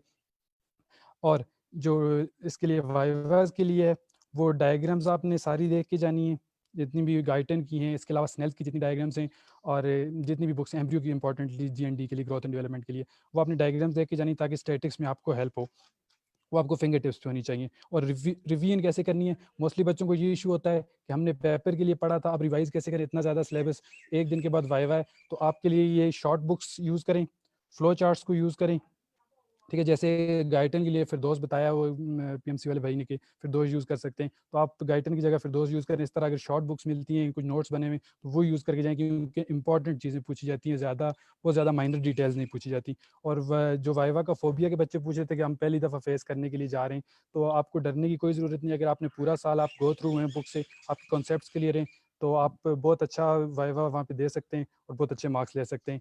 And wish you best of luck for your vivas and your prof. Thank you. Thank you so much Afaq. अब एक लास्ट बात मैं ऐड करना चाहती हूँ, जिसके बाद हम लोग क्वेश्चन आंसर सेशन स्टार्ट करेंगे कि अब हमेशा जो बच्चे होते हैं वो हमेशा एससीक्यूज के ऊपर फोकस कर रहे होते हैं। अच्छा, एससीक्यूज हो जाए एमसीक्यूज के बारे में बहुत कम बच्चे होते हैं जो एमसीक्यूज पे फोकस करते हैं। तो इसके लिए मेरा फर्स्ट ईयर का भी एक सबसे ज़्यादा इशू यही हुआ था, एमसीक्यूज की तैयारी नहीं करी थी, ठीक है। आप लोग बुक ले लो सब्जेक्ट वाइज, जिसमें इकरा आपकी आवाज क्लियर नहीं है नहीं आ रही। ना, आपका माइक शायद दूर है, इस वजह से आवाज बीच में से स्लो हो जाती है। अच्छा, मैं एमसीक्यूज का बताना चाह रही थी कि एससीक्यूज के साथ साथ बच्चे एमसीक्यूज की तैयारी भी करें और एससीक्यूज पे ही ना लगे रहें, क्योंकि आधा आधा पेपर आता है, आधे एमसीक्यूज होते हैं, आधे एससीक्यूज। और एससीक्यूज ऑलमोस्ट सब बच्चों को आते होते हैं, एमसीक्यूज नहीं आते बच्चों को। तो आप लोग एमसीक्यूज की बुक्स भी खरीदें और वो पेपर से 3-4 महीने पहले आप एमसीक्यूज की प्रैक्टिस करना स्टार्ट कर दें, बिकॉज एंड में जो मार्क्स डिटरमाइनिंग की जो चीज़ होती है वो आपके एमसीक्यूज होते हैं। एससीक्यूज सबके ठीक हो जाते हैं, एमसीक्यूज बच्चे गलत करते हैं। तो बहुत पॉइंट है, बस एमसीक्यूज के साथ साथ एमसीक्यू फोकस करें, उनकी एक्सरसाइजेज पहले से करें। और अब जो है एंड आप लोग क्वेश्चन आंसर सेशन स्टार्ट करवाएं। उमैर, आपको मेरी आवाज आ रही है? जी आवाज आ रही है। अच्छा, मुझे कंटिन्यूसली मीडिया टीम भी हमारे साथ चूंकि कोऑपरेट कर रही है, यहाँ पे आसफा भी हैं, तो मुझे मीडिया की तरफ से कुछ सवाल रिसीव हुए हैं, वो भी मैंने नोट कर लिए। और जो ग्रुप में थे उसके अलावा जो वैसे जनरल क्वेश्चन है, चूंकि हमारे पास टाइम काफ़ी कम है, तो हम ये चीज़ें थोड़ा सा अब वाइंड अप करेंगे जल्दी जल्दी, ठीक है। तो सबसे पहले जो क्वेश्चन है जी एनाटमी के लिए, तो एनाटमी का आप मुझे हिना जवाब दे दें कि वो कह रहे हैं कि can't study KLM, Snell will be okay. अगर हम KLM नहीं पढ़ सकते तो Snell will be okay or not? जी उमर भाई, अगर आप बच्चे केएलएम नहीं कर सकते तो it's not a big problem, आप लोग स्नेल भी पढ़ सकते हो। स्नेल बहुत अच्छी बुक है। बट यहाँ पे मैं ये एक चीज बताना चाहती हूँ कि अगर आप लोग स्नेल पढ़ोगे तो देन आप उसमें से कुछ चीज छोड़ नहीं सकते। आपने ये करना है कि स्नेल इस लाइक आपको उसका एक वर्ड बाय वर्ड याद होना चाहिए। तो आप फिर अगर स्नेल करने के लिए कह रहे हो तो फिर आप उसके सारे वर्ड्स याद रखोगे और कंसेप्ट अपने क्लियर करोगे। इशू नहीं है, वो भी बहुत अच्छी बुक है, आप स्नेल कर सकते हो। सेकंड क्वेश्चन भी आपके लिए कि हिस्टो फिरदौस से कवर हो जाती है? सिर्फ फिरदौस की अगर बात की जाए तो आपका एसटीक्यू हो सकता है हो जाए, और डायग्राम अगर आपने प्रैक्टिस की हुई है तो आपकी डायग्राम भी हो सकती है, बट एमसीक्यूज के लिए कोई श्योरिटी नहीं है, बिकॉज एमसीक्यूज मैंने ऑलरेडी मेंशन कर चुकी हूँ कि वो most of the time life same की लाइन आ जाती है, तो मे भी आप लोग कोई एमसीक्यू मिस कर दूँ, बट एसटीक्यू आप लोग सॉल्व कर सकते हो। ठीक हो गया। बसमा आपके लिए क्वेश्चन है कि टाइम मैनेजमेंट कैसे करें हम एग्जामिनेशन के दौरान, उसके जो पीछे प्री प्रॉफ में। टाइम मैनेजमेंट ऐसे है कि बायोकेमिस्ट्री तो आपका इतना टाइम नहीं लेती, मैक्सिमम आप बायोकेमिस्ट्री का सारा सिलेबस 9 डेज में कवर कर सकते हो। इसके लिए ये है कि पहले मेजर टॉपिक्स किए जाएं, क्योंकि जो मेजर टॉपिक्स हैं यूनिट है, अब जैसे कार्बोहाइड्रेट्स और मैं लिपिड्स की बात करूं तो ये दोनों यूनिट्स एक ही दिन में इजीली हो जाती हैं, बहुत आसानी से ये 2 टॉपिक्स आपके कवर हो जाते हैं। और कुछ जैसे अब विटामिन्स हैं तो वो भी आपका हाफ डे ही लेता है, अगर आपने पहले एक दफा किया हुआ हो तो एक दफा पहले आप जरूर सिलेबस कवर करें ताकि प्रेप लीज में आपको मुश्किल ना हो।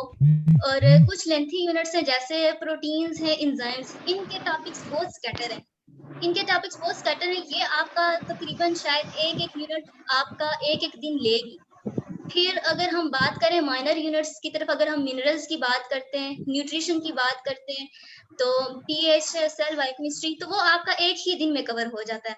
तो मैं यही कहूँगी कि आप मैक्सिमम 9 डेज रखें बायोकेमिस्ट्री के लिए, और उसके मुताबिक जो पहले मेजर यूनिट्स हैं उनको डिवाइड करें कि वो आपने कितने डेज में करने, और उसके बाद माइनर टॉपिक्स की तरफ जाएं, तो इंशाल्लाह आपका ऐसे हो जाएगा।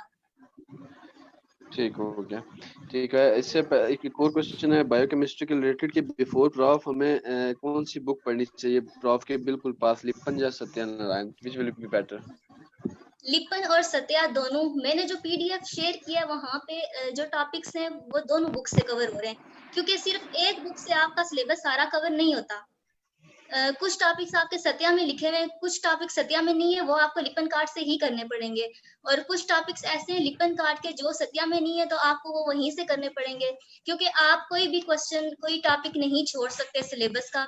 जैसे मैंने बताया था कि यूएचएस इज अनसर्टन, वो आपसे कुछ भी पूछ सकती है, तो इसलिए आप हमेशा प्रिपेयर रहो।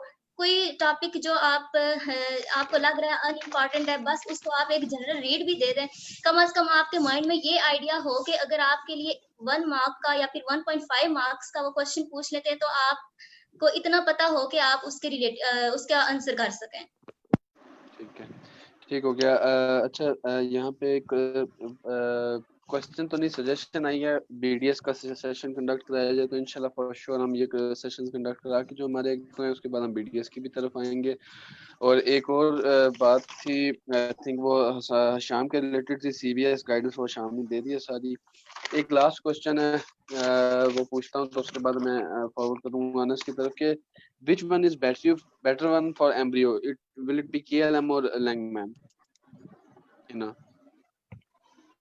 KLM is the best, I think so, because अगर जो बच्चे KLM कर रहे हैं उनको कोई और बुक पढ़ने की जरूरत नहीं रहती, बट जो लेंगमैन पढ़ रहे हैं उनके लिए फिर ये मस्त है कि वो क्लिनिकल और जो केसेस हैं वो KLM से करें।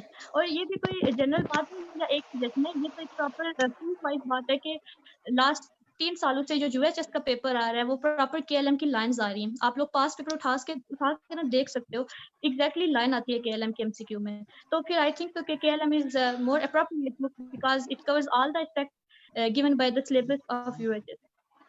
ठीक, कुमेल दानियाल ने काफी बार मैसेज किया है कि स्केच बुक उन्होंने पूरा नहीं लिखा हुआ, what about sketch book, I didn't get that, लेकिन स्केच बुक के बारे में आप अगर फौरन से पहले गाइड कर दें थोड़ा सा।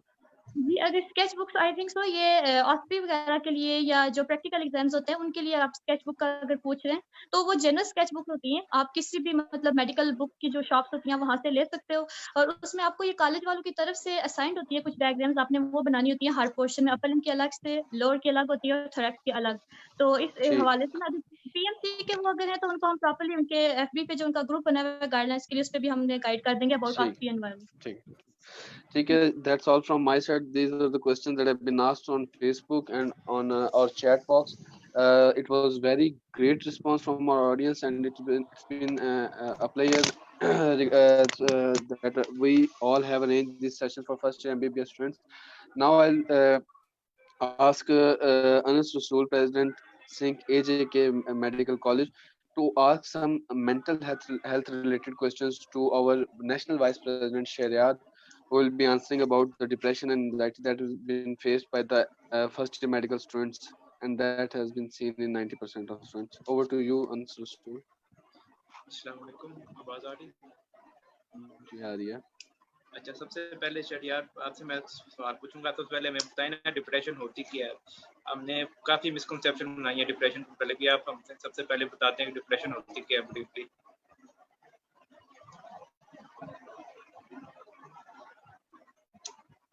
शहरियार आप हैं?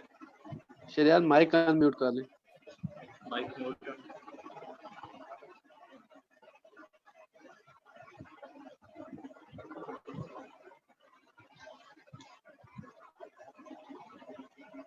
आवाज आ रही?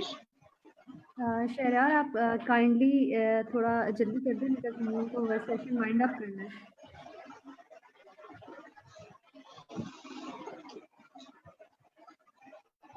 उनका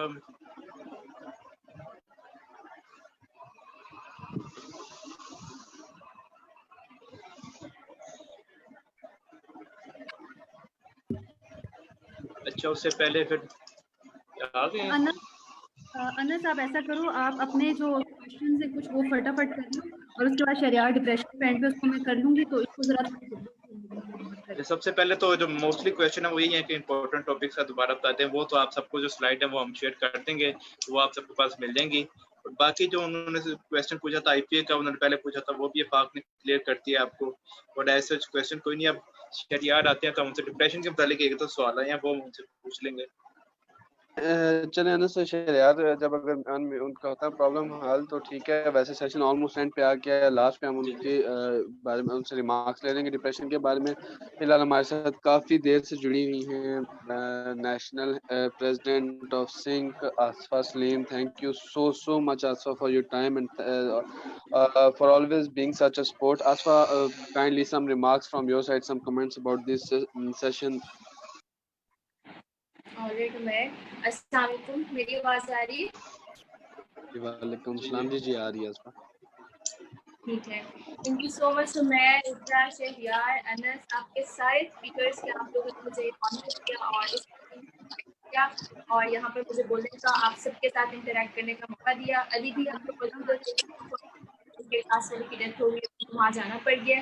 तो अली की तरफ से भी, हमारे चेयरमैन साहब की तरफ से, पूरी नेशनल कैबिनेट की तरफ से आई एम रिप्रेजेंटेटिव है। और सबसे पहले तो मैं आप लोगों को मुबारकबाद देना चाहूँगी, कंग्रेचुलेशन देना चाहूँगी कि आप लोगों ने सेशन को सक्सेसफुली कंडक्ट किया। माशाल्लाह जिस तरह आप चीज़ों को लेके चले हैं, रियली वेरी कमेंडेबल। और जिस तरह से आपने सीनियर और जूनियर के कल्चर को प्रमोट किया है कि एक सीनियर्स इस जिम्मेदारी को समझते हैं कि उन्हें जूनियर्स को गाइड करना है, उन्हें प्रॉपर के साथ लेके चलना है, तो ये बड़ा पॉजिटिव कल्चर है। और इस तरह का कल्चर अगर पाकिस्तान के सारे मेडिकल आना शुरू हो जाए तो एक बहुत अच्छा, एक बहुत कंस्ट्रक्टिव रोल जो है वो प्ले कर सकते हैं। यहाँ पर स्पेशली मैं इकरा को, उनकी पूरी टीम को मुबारकबाद देना चाहूँगी। हाँ, 4 दिन हो गए आप लोग इसके ऊपर कॉन्टिन्यूसली वर्क करते हैं, दिन रात इसके ऊपर काम कर रहे हैं, अपनी स्टडीज के साथ चीज़ों को मैनेज कर रहे हैं। तो ये बेहतरीन लीडरशिप की मिसाल है। आप लोग बहुत ज़बरदस्त तरीके से चीज़ों को लेकर जा रहे हैं और यूथ के लिए आप लोग एक मिसाल के तौर पर सामने हैं कि किस तरह यूथ जो है वो किसी भी कौम की तरक्की में एक रोल प्ले कर सकती है। बाकी मैं एक चीज़ ऐड करना चाहूँगी कि इल्म फैलाने से फैलता है, जिससे हमारे स्टूडेंट्स ने जूनियर्स को वाइड किया है, अपनी सारे नॉलेज को शेयर किया है और विदाउट एनी बाउंड्रीज। हमने कोई रीजनल नहीं, कोई रिलीजियस नहीं, किसी भी किस्म का कबीला फिरका, किसी भी चीज़ को ना देखते हुए सिर्फ इंसानियत की बुनियाद पर सब हेल्प करने के लिए, कम्युनिटी को सर्व करने के लिए इस तरह के जो सेशन ऑर्गेनाइज किए हैं, आप स्पीकर्स ने उसको पार्ट लिया, तो आप सबका बहुत ज़्यादा थैंक यू। और लास्ट मैं यही कहना चाहूँगी कि सिंह आज़ाद जम्मू कश्मीर से मुझे बहुत ज़्यादा होप्स हैं कि आप लोग बहुत फोकसली इसी तरह नेक्स्ट सेशंस भी अरेंज करेंगे और सिंह का सब कुछ है वो पूरे आज़ाद जम्मू कश्मीर में है।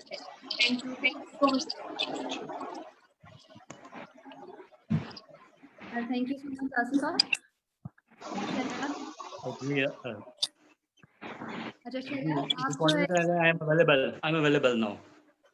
शहरियार आप डिप्रेशन पे थोड़ा बिल्कुल प्रिसाइज बता दें, उसके बाद फिर हम लोग सेशन को एंड करें। अच्छा, बहुत डिप्रेशन क्विकली। को वो जैसा अभी ना थोड़ा सा उन्होंने क्वेश्चन किया था कि आप डिफाइन करें इसको। डिफाइन अगर हम इसको करें इन अ शॉर्ट वे, तो depression actually is a disorder which actually affects you can say it's affects you in a negative way to how you think, how you feel and how you act. ये आपको इस तरह affect करता है। Depression के आगे जो है वो टाइप्स भी हैं और डिफरेंट जो हैं वो कॉजेज भी हैं, लेकिन उसमें हम नहीं जाएंगे क्योंकि हमारे पास अभी टाइम नहीं है। तो इसको अगर एक बंदे को डिप्रेशन है तो उसने इसको फिर किस तरह जो है वो कोप करना है, उस पर हम डिस्कस थोड़ा कर लेते हैं। और दूसरा ये कि एक बंदा डिप्रेशन से किस तरह बच सकता है। तो मैं पर्सनल अगर अपनी ओपिनियन दूं डिप्रेशन से बचने के लिए भी, और किसी को भी अगर डिप्रेशन है और उसने फिर कोप करना है, तो उसका जो सबसे जो बेस्ट वे है वो ये है कि उसका फिर डिवाइन कनेक्शन स्ट्रांग हो, अपने अल्लाह करीम के साथ उसका कनेक्शन स्ट्रांग होना चाहिए। जब ये कनेक्शन स्ट्रांग होगा उसका, तो वो ना उसके पास डिप्रेशन आएगा, और अगर खुदा ना खास्ता किसी की वजह से कोई प्रॉब्लम आ गई तो वो उसको बहुत एफिशिएंटली ही उसको डील कर लेगा। अब बीइंग अ स्टूडेंट और अ मेडिकल स्टूडेंट, इसको हम इस तरह लेके चल सकते हैं कि डिप्रेशन को कोप अप करने के लिए बीइंग अ मेडिकल स्टूडेंट ये याद रखिएगा कि आपकी एक प्रॉपर प्लानिंग होनी चाहिए। जब प्रॉपर प्लानिंग की हम बात करते हैं तो फिर टाइम टेबल हो प्रॉपर, ठीक है, बिल्कुल एफिशिएंट। जी जी जी इकरा। 2 मिनट, हम लोग के पास 2 मिनट रह गए हैं और टाइम बहुत कम है। बस आप मैं एक मिनट। फ़ौरन से करता हूँ, बस सिर्फ मुझे 1 मिनट दें, मैं फ़ौरन से समराइज़, बिल्कुल समराइज़ कर। अच्छा, मैं इसका ये कह रहा था कि हम जब इसको अगर हमने कोप करना है तो हमें प्रॉपर प्लानिंग होनी चाहिए। उसमें हमारा जो टाइम टेबल भी मैटर करता है, स्लीप बहुत इंपॉर्टेंट है। ये मैं मेंशन करना चाहूँगा कि sleep 6 hours sleep at night.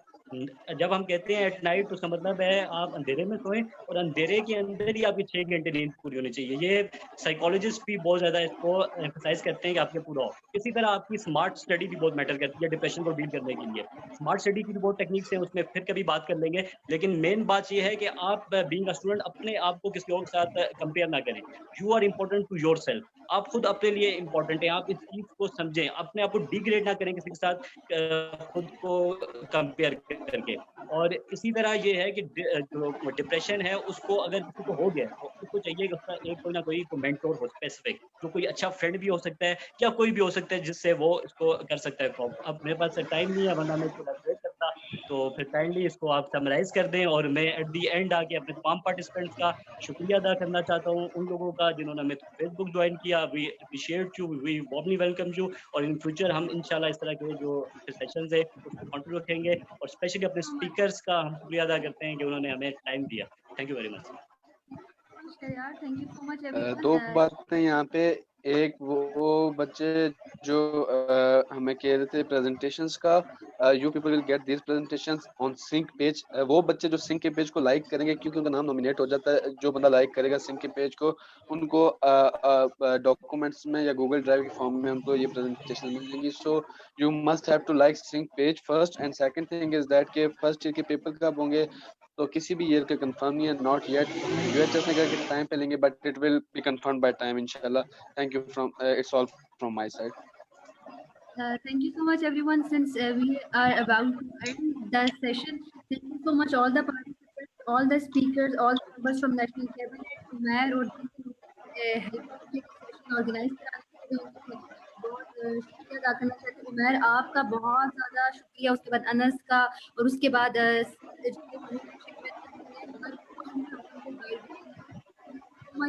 Ali unfortunately हमें ज्वाइन नहीं कर सके। इकरा आपकी आवाज नहीं आ मैं एंड पे सबका बहुत ज़्यादा शुक्रिया अदा करना चाहती हूँ, जिन सब ऑर्गेनाइजर्स का, और खासकर आमना सरवन, हम लोग की RMD की प्रेसिडेंट है अमारा लतीफ़, उसके बाद फातिमा यूनिवर्सिटी फर्स्ट ईयर की CRM मीरा, बहुत ज़्यादा हेल्प की इस पूरे को स्प्रेड करने के सारे नेशनल कैबिनेट के members. And thank you so much guys for joining. Chairman sir, thank you so much, you are always there for us. हर एक स्टेप पे आप हमारे साथ, और इंशाल्लाह हम लोग के अलावा अगली क्लासेस के लिए भी ये सेशन है। क्वेश्चन आप को लाइक करें और अपने कमेंट्स में अपनी क्वेरी आप सिंह के ऑफिशियल पेज पे आपके अगर कोई क्वेश्चन आज मिस हो गया, आप वहाँ पर हमसे पूछ सकते हैं, और PDFs वगैरह सब आपके साथ शेयर हो जाएंगे। और थैंक यू सो मच। और आज कोरोना के ये जो काफ़ी अजीब हाल है, आप अपने घरों में रहें, से बाहर ना जाएं और बाकी एक दूसरे का ख्याल रखें और बाकी इंशाल्लाह हम लोग so that's all from today's session. Thank you so much for joining us. Stay blessed everyone and have a nice day. Allah Hafiz. Allah Hafiz. Allah Hafiz.